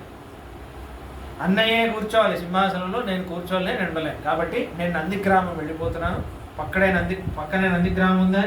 గతశ్చాహో దివం రాజా వనస్తస్య గురుర్మమ రామం ప్రతీక్షే రాజ్యాయ సహిరాజా మహాయశ. మా అన్నయ్య రాజా, నేను అయోధ్య బయటే ఉంటాను, అయోధ్యలో ప్రవేశించను. నా ప్రతినిధిగా మీరందరూ, నా ప్రతినిధిగా అనడు, పాదుకా ప్రతినిధిగా నేను నందిగ్రామంలో ఉంటాను. మీరందరూ నాకు చెప్పండి ఏమేం జరుగుతుందో, నేను పాదుక దగ్గర చెప్తాను. పాదుక కైంకర్యంగా మీరందరూ అయోధ్యని చూసుకోండి, నేను మాత్రం అయోధ్య లోపల రాను అని నందిగ్రామం వెళ్తున్నాడు. అయితే నందిగ్రామం వెళ్ళిపోతాను కానీ ఏతచ్చుత్వా శుభం వాక్యం భరతస్య మహాత్మనః బ్రువన్ మంత్రిణః సర్వే వశిష్ఠశ్చ పురోహితః సుభృశం శ్లాఘనీయం చ యదుక్తం భరతం త్వయా వచనం భ్రాతృవాత్సల్యం అనురూపం తవైవ యత్ నిత్యం తే బంధులుబ్ధస్య తిష్టతో భ్రాతృసౌహృదే మార్గమార్గం ప్రపన్నస్య నానుమన్యేత కప్పుమాన్. ఒక ప్రపన్నుడు, ఒక శరణాగతి చేసిన వాడి మార్గం రాని మార్గం వశిష్ఠ మహర్షి అంటున్నారు. శరణాగతి చేసిన వాడు నీలానే ఉండాలి, నీ మార్గంలోనే నేను పాదుకాదాసుని. నా స్వామివారి పాదుకకి తగినట్టు నా జీవితం ఉంటుంది. ఇవన్నీ నా స్వామివారి పాదుక దగ్గర సమర్పించేసి నా జీవితం, మా భారం మొత్తం పాదుక దగ్గర సమర్పించేసి నా జీవితాన్ని గడిపిస్తానని. నీ మార్గం ఉందే ప్రపన్న మార్గం. ఈ మార్గాన్ని ఎవరైనా గొప్పవాళ్ళు అనుమానిస్తారా? చాలా గొప్ప నిష్టలో ఉన్నాం. నీ నిష్టను ఎవ్వరు భంగపరచరు. ఇదే భక్తితో ఉండు మీ అన్నయ్య మీద, మీ అన్నయ్య పాదుక మీద ఇదే ప్రీతితో ఉండు. నందిగ్రామంలో సుఖంగా ఉండు, అన్నీ సక్రమంగా జరుగుతుంది. మీ అన్నయ్య 14 ఏళ్ళ తర్వాత వచ్చేస్తాడు అంటు. మంత్రిణాం వచనం శ్రుత్వా యథావి వశితం ప్రియం అనగానే రథం అడిగారు. రథం ఎక్కగానే అందరికీ ప్రదక్షిణం చేశాడు. ఆరుష్యతు రథం క్షిప్రం శత్రుఘ్న భరత విభౌ. శత్రుఘ్నుడితో పాటు ఎక్కాడు. ఈ శత్రుఘ్నుడు ఒకడు. ఎందుకు ఎక్కాలి ఏమన్నాడు అడగడు. భరతుడే చాలా ఉన్నతమైన నిష్టలో ఉన్నాడంటే భరతుడి కంటే ఎక్కువ శత్రుఘ్నుడు. భరతుడు ఏమంటే అదే. శత్రుఘ్నుడు భరతుడే శాసనం. భరతుడు ఎక్కడుంటే అక్కడే. భరతుడి చేతిలో ఒక బొమ్మలాగుంటాడు శత్రువు. భరతుడు ఏం నియమిస్తే, భరతుడు ఏం సేవ ఇస్తే అది భాగవత శేషత్వం అన్నిటికంటే గొప్పది. అయితే అగ్రతో గురు, దాని తర్వాత అందరూ వెళ్తున్నారు నందిగ్రామం. ఈయన రథంలో వస్తున్నాడు. రథస్థస్తు ధర్మాత్మా భరతో భ్రాతృవత్సల నందిగ్రామం యయోతూర్ణం శిరస్యాయ ఆదాయ పాదుకే. ఇలా పాదుకను తీసుకొచ్చి నందిగ్రామంలో ప్రవేశిస్తున్నాడు. భరతుడు వచ్చే ముందు ఆ పాదుకకి అందరూ ఏర్పాటు చేస్తున్నారు. పాదుకకి పూర్ణకుంభ స్వాగతం. అక్కడ భరతుడు వచ్చేలోపు అక్కడ సింహాసనం అంతా రెడీ చేసేశారు. ఇప్పుడు ఆ పాదుకకి పట్టాభిషేకం చేయాలి. భరతుడు ఏం చేస్తున్నాడు? ఏతద్రాజ్యం మమ భ్రాత దత్తం సన్యాసముత్తమం యోగక్షేమ వహేచేమే పాదుకే హేమభూషితే అని పాదుక దగ్గర ప్రార్థిస్తున్నాడు. శరణాగతి చేసేసి భరత శిరసా కృత్వా సన్యాసం పాదుకే తతః అబ్రవీద్ దుఃఖ సంతప్తం సర్వప్రకృతి మండలం ఛత్రం ధారయత క్షిప్రం ఆర్యపాదావిమౌమతౌ ఆభ్యాం రాజే స్థితో ధర్మః పాదుకేభ్యాం గురుర్మమ. నా గురువు, నా ప్రభువు, నా రాముడు యొక్క పాదుకలు ఇవి. రండి, ఛత్రం పట్టండి, చామరం వేయండి. దీనికి ఇది మహారాజాకి ఏమేమి ఉపచారం చేయాలో అన్నీ ఈ పాదుకకి చేయండి. ఈ పాదుకే ఏనుగు మీద రావాలి, ఈ పాదుకే రథసవారి చేయాలి అని ఏదే ఆ పాదుక ఏదైతే సామాగ్రి అంతా అయోధ్యలో పెట్టారో ఆ అన్ని నదీ జలాలన్నీ తీసుకొచ్చేసి ఒక మహారాజా పట్టాభిషేకం చేసుకుంటే ఏమేమి అన్నీ చేస్తారో అన్నీ పాదుకకి చేయిస్తున్నాడు. అన్ని మనుషులందరినీ పెట్టేసి అన్నీ చేయిస్తున్నాడు. దాని తర్వాత క్షిప్రం సంయోజయిత్వా తు రాఘవస్య పునఃస్వయం చరణౌతో తు రామస్య ద్రక్ష్యామి సహపాదుకౌ. ఇక మీదట నేను రాఘవుడు నా అన్నయ్య ఎప్పుడు వస్తాడు అని నేను ప్రతీక్షిస్తూ ఉంటాను. నేను చరణౌతౌతు రామస్య ద్రక్ష్యామి సహపాదుకౌ. నేను మళ్ళీ ఈ పాదుకల్ని అయోధ్యలో వచ్చేటప్పుడు నేను ఎప్పుడు చూస్తానంటే మా అన్నయ్య పాదాలతో కలిసి ఉన్న ఈ పాదుకని నేను దర్శనం చేసిన రోజే నేను అయోధ్యలోకి వస్తాను. అన్నయ్య పాదుకలతో పాటు ఈ పాదంతో పాటు ఈ పాదుక కలిసిన రోజు సేర్తి సేవ అంటారు శ్రీరంగం. ఒకే ఒక రోజు హోలీ పూర్ణిమ రోజు రంగనాథ స్వామి రంగనాయకి అమ్మవారికి కలుస్తారు. అలా ఈ పాదుకాదేవి సంగమించిన రోజే నేను అయోధ్యలో ప్రవేశిస్తాను అంటారు.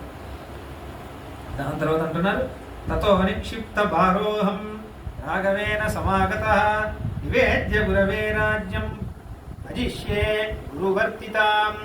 దాని తర్వాత నా భారం మొత్తం రాముడి పాదాల దగ్గర సమర్పించేస్తాను.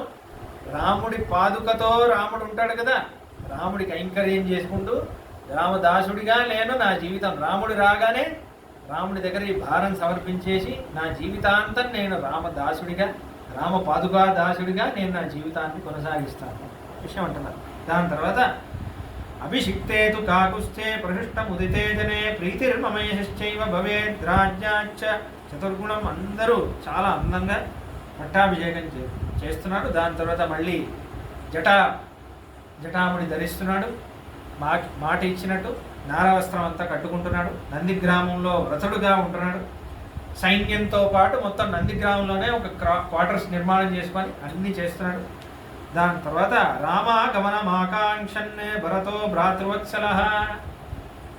14 ఏళ్లలో ఒక రోజు అయింది, 14 ఏళ్లలో 2 రోజులు అయింది, 14 ఏళ్లలో 3 రోజులు అయింది. అలా లెక్క పెడుతూ 14 ఏళ్ళు గడుపుతున్నాడు. పాదుకేత్తు అభిషిచ్యాత నందిగ్రామే వసత్తదా. ప్రతిరోజు పాదుకారాధన చేస్తున్నాడట.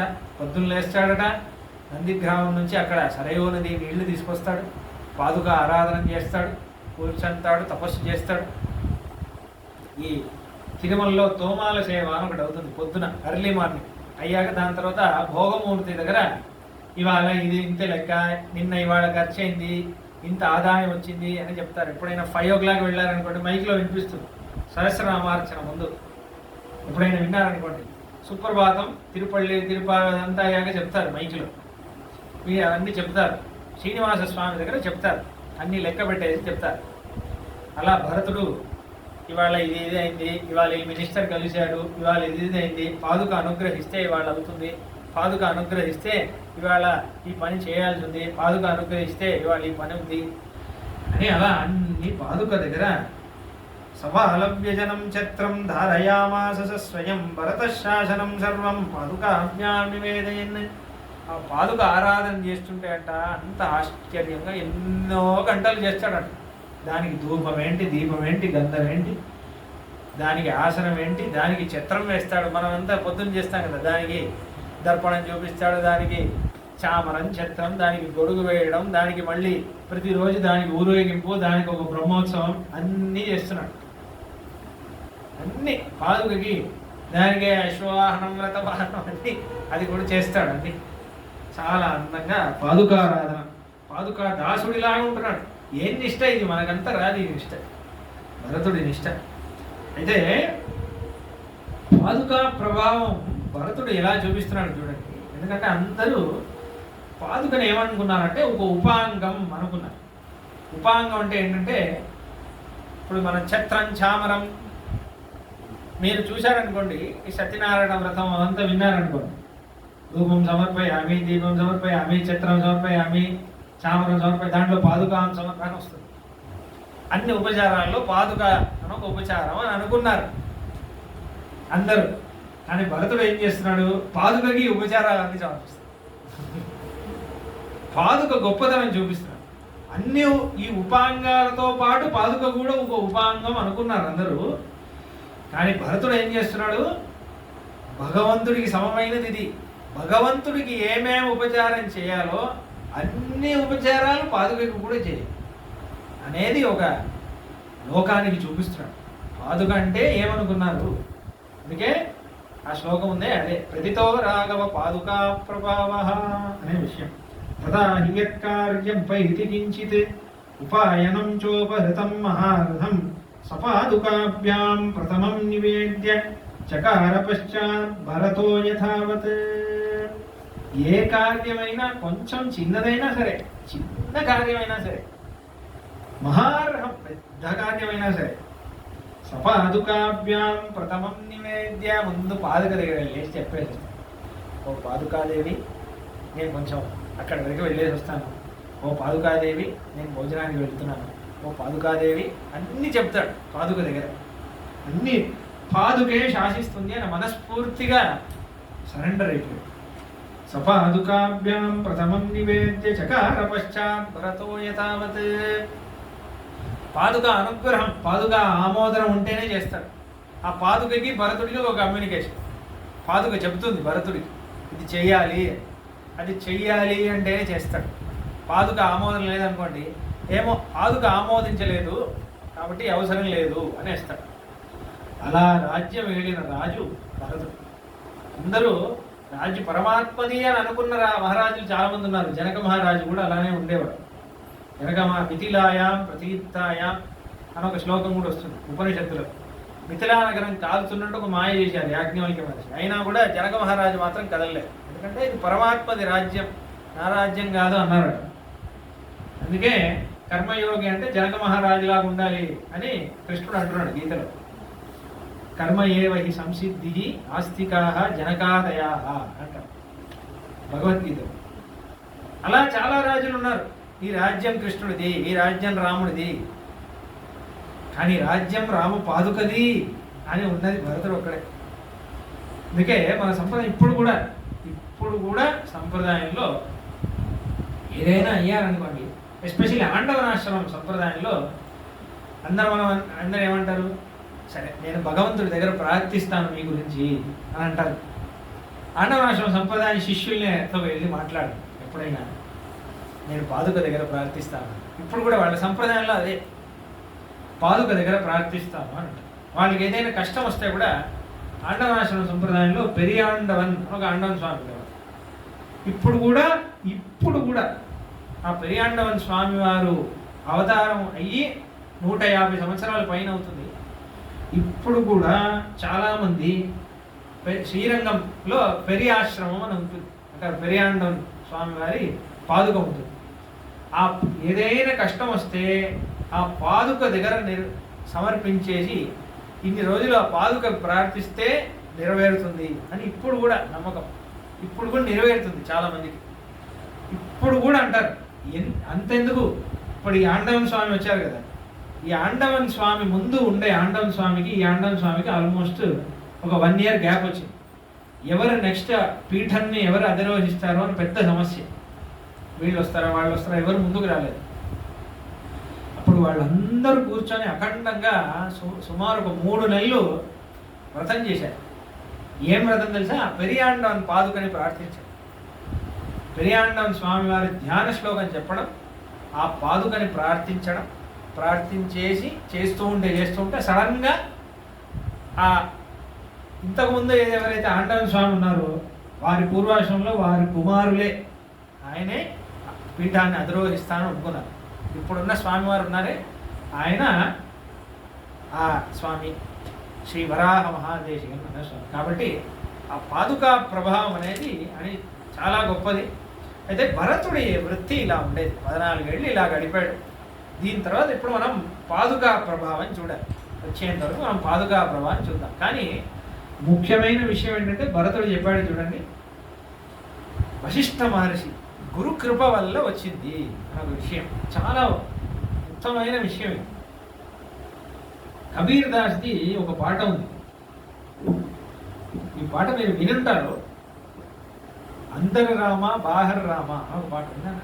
అందరు రామ హో బాహర్ రామ ఒక పాట చాలా ప్రసిద్ధం. అది కబీర్ దాస్ యొక్క వృత్తి. చాలా దాంట్లో చాలా విషయాలు వస్తాయి. జహా దేకే వహా రామ పూరన్ కామా హో పూరన్ కామా జాగత్ రామ హో సోబత్ రామ అని వస్తుంది. పడుకున్న రాముడే సపున మే దేకత్ రాజా రామ్ రాజా రామ్ రాజా రామ్ అందర్ రామ ఓ బార్ రామ పాట. పడుకున్న స్వప్నంలో కూడా రాముడే వస్తున్నాడే, ఎక్కడ చూసినా రాముడే కనిపిస్తున్నాడే అని అంటున్నారు. లాస్ట్లో ఒక విషయం చెప్తున్నారు. కహత కబీరా ఓ అనుభవనీత. కబీర్ దాసుడు అనుభవంతో ఒక విషయం చెప్తున్నాడు, వినండి అంటారు. గురు కృపాంజన పాయో మేరే పాయ్ అని అంటున్నాడు. గురు అంటే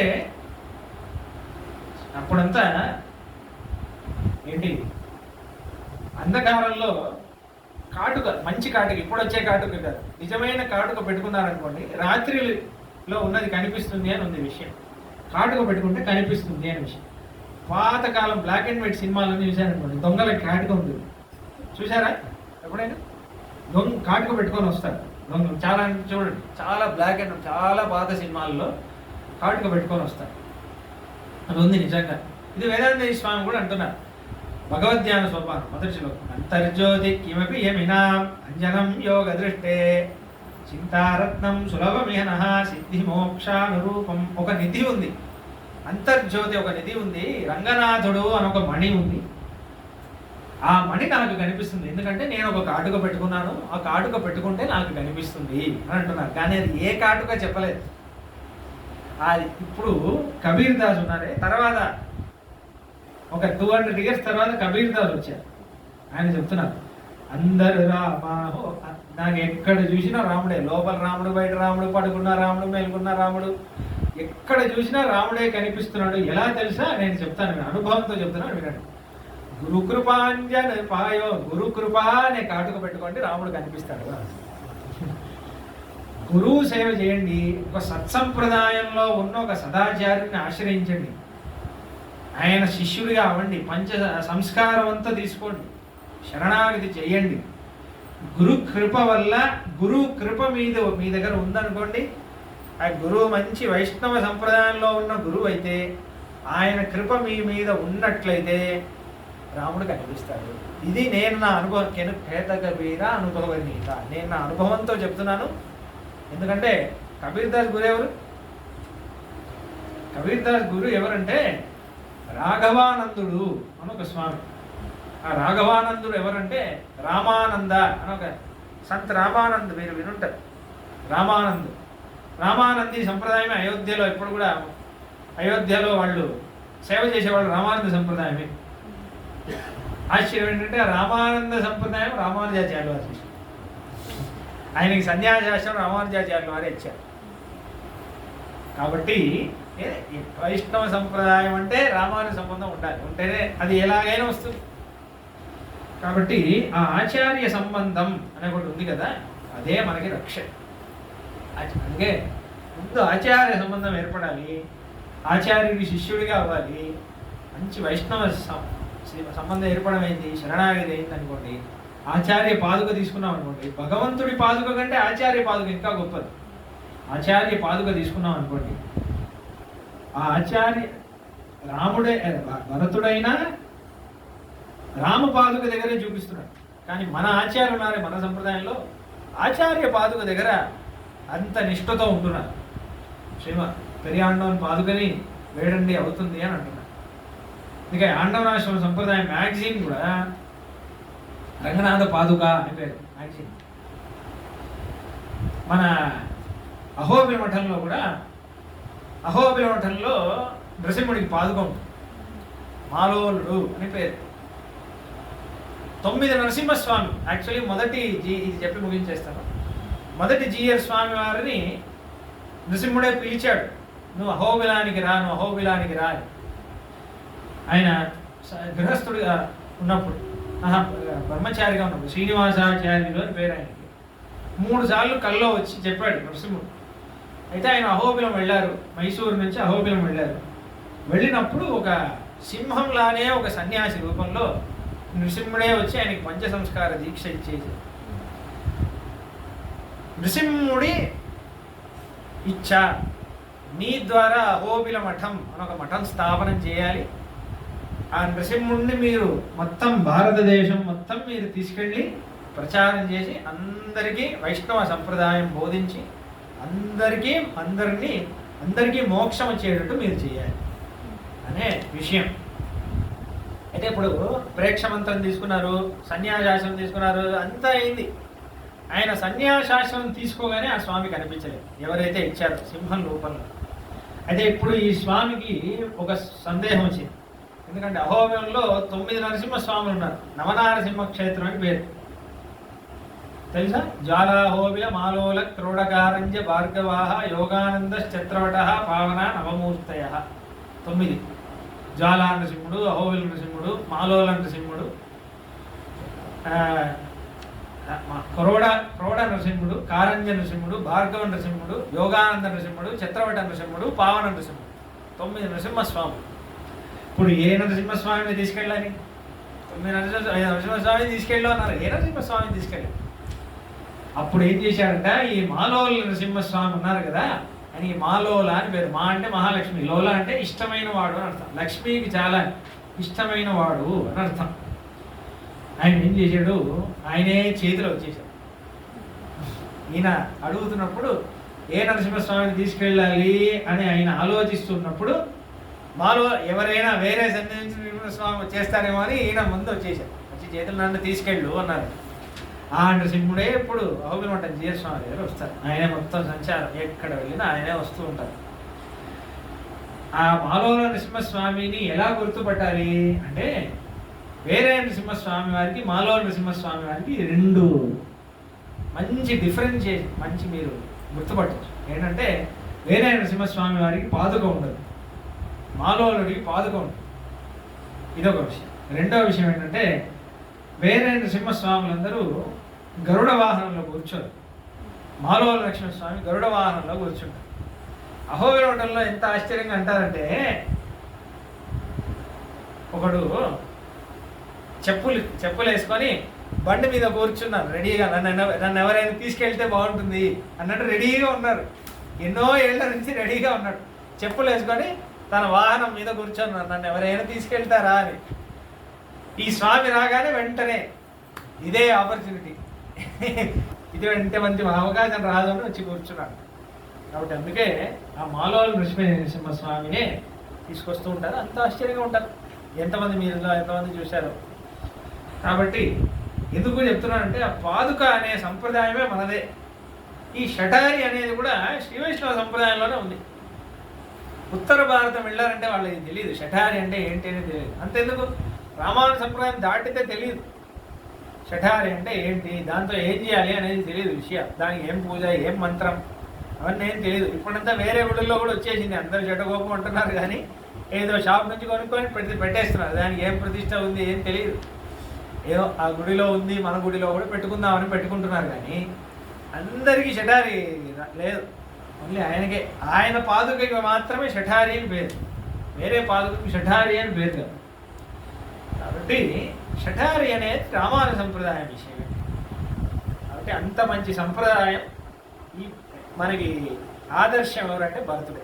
ఆ భరతుడి సంప్రదాయంలో, భరతుడు నడిచిన మార్గంలో మనం నడుస్తున్నాం. కాబట్టి మన సంప్రదాయం చాలా అద్భుతమైన సంప్రదాయం. కాబట్టి దీంట్లో ఈ పాదుకా విషయాలు ఏదైతే ఉన్నాయో, పాదుకా రామాయణం అనొక విషయం. అంటే పాదుకా శాస్త్రంలో రామాయణం గురించి ఒక విషయాలు, పాదుక ఏమేమి చేసింది అని కొన్ని రహస్యమైన విషయాలని వేదాంత స్వామి చెప్తున్నారు. దాన్ని నావల్పాకం వాసుదేవాచార్య స్వామి వారు అనే స్వామివారు ఆయన పాదుకా రామాయణం అని ఒక బుక్కే రాశారు. మొత్తం రీసెర్చ్ చేసి ఆయన ఉపన్యాసాలు కూడా ఉన్నాయి. ఆ బుక్ చాలా రోజుల నుంచి చదివి అన్ని విషయాలు ఉన్నాయి. ఈ పాదుకా శాస్త్రంలో వెళ్ళారనుకోండి, రామాయణం అవసరం లేదు. ఆశ్చర్యం, మనిషి రాయలేడు, ఒక సాధారణమైన మనిషి రాయలేడు అటువంటి విషయాలు. అటువంటి విషయాలను రాశారు. అది కూడా 3 గంటల్లోనే రాసేశారు. 1000 శ్లోకాలు తెలుసు కదా ఆ వృత్తాంతం. 3 అవర్స్లో రాసేశారు. మనకు ఒక్కసారి చదవడానికి 4.5 అవర్స్ అవుతుంది. అటువంటి ఆశ్చర్యమైన అవతార పురుషుడే రాయగలరు వేదాంత స్వామి. వేదాంత స్వామి అంటున్నారు, నేను కావాలంటే 1,00,000 శ్లోకాలు కూడా రాయగలను అంటున్నాను. 100 అంటున్నాను, నేను 1,00,000 శ్లోకాలు కూడా రాయగలను అంటున్నారు. కానీ ఎందుకు రాయలేదు? మన కోసమే రాయలేదు. ఎందుకు అంటే మనం ఏం చేసేస్తాం, మూట కట్టేసి పైన లేదండి, మన వల్ల ఎక్కడ చదువుతాం, మన వల్ల చదవడం అవుతుందా అని డైలీ దసరా రోజు ఒకసారి సరస్వతి పూజ చేస్తాం అంతే. 1000 శ్లోకాలు అయినా ఇచ్చారు పాదుక గొప్పతనం ఏంటి అని చెప్పడానికి. కాబట్టి దాంట్లో దాసుడికి అర్థమైన కొన్ని విషయాలు రాబోయే సంచికలో చూసి ఆ పాదుకా ప్రభావాన్ని అర్థం చేసుకొని మనం అందరం కూడా భరతుడిలాగా పాదుకా దాసులు అవుదాం. మంగళం కోసలేంద్రాయ మహనీయ గుణాబ్దయే చక్రవర్తి తనూజాయ సార్వభౌమాయ మంగళం. ఏమేతత్పురావృత్తం ఆఖ్యానం భద్రమస్తు వః. ప్రవ్యాహరత విశ్రబ్దం బలం విష్ణో ప్రవర్ధతాం. లాభస్తేషాం జయస్తేషాం ఉతస్తేషాం పరాభవః. యేషామిందీవరశ్యామో హృదయే సుప్రతిష్ఠితః. కాలే వర్షతు పర్జన్యః పృథివీ సస్యశాలినీ. దేశోऽयं క్షోభరహితో బ్రాహ్మణాः సంతు నిర్భయాः. కావేరీ వర్ధతాం కాలే కాలే వర్షతు వాసవః. శ్రీరంగనాథో జయతు శ్రీరంగశ్రీశ్చ వర్ధతాం. చతుర్ముఖేశ్వరముఖైః పుత్రపౌత్రాదిశాలినే. నమః సీతా సమేతాయ రామాయ గృహమేదినే. జయతి యతిరాజసూక్తిః జయతి ముకుందస్య పాదుకాయుగళి. తదుభయదనాస్త్రివేదీమవందయంతో జయంతి భూషంతః. కవితార్కికసింహాయ కళ్యాణగుణశాలినే శ్రీమతే వెంకటేశాయ వేదాంతగురవే నమః. స్వస్తి ప్రజాభ్యః పరిపాలయంతాం న్యాయేన మార్గేణ మహిమహీషాః. గోబ్రాహ్మణేభ్యः శుభమస్తు నిత్యం. లోకాः సమస్తాः సుఖినో భవంతు. జై శ్రీరామ్.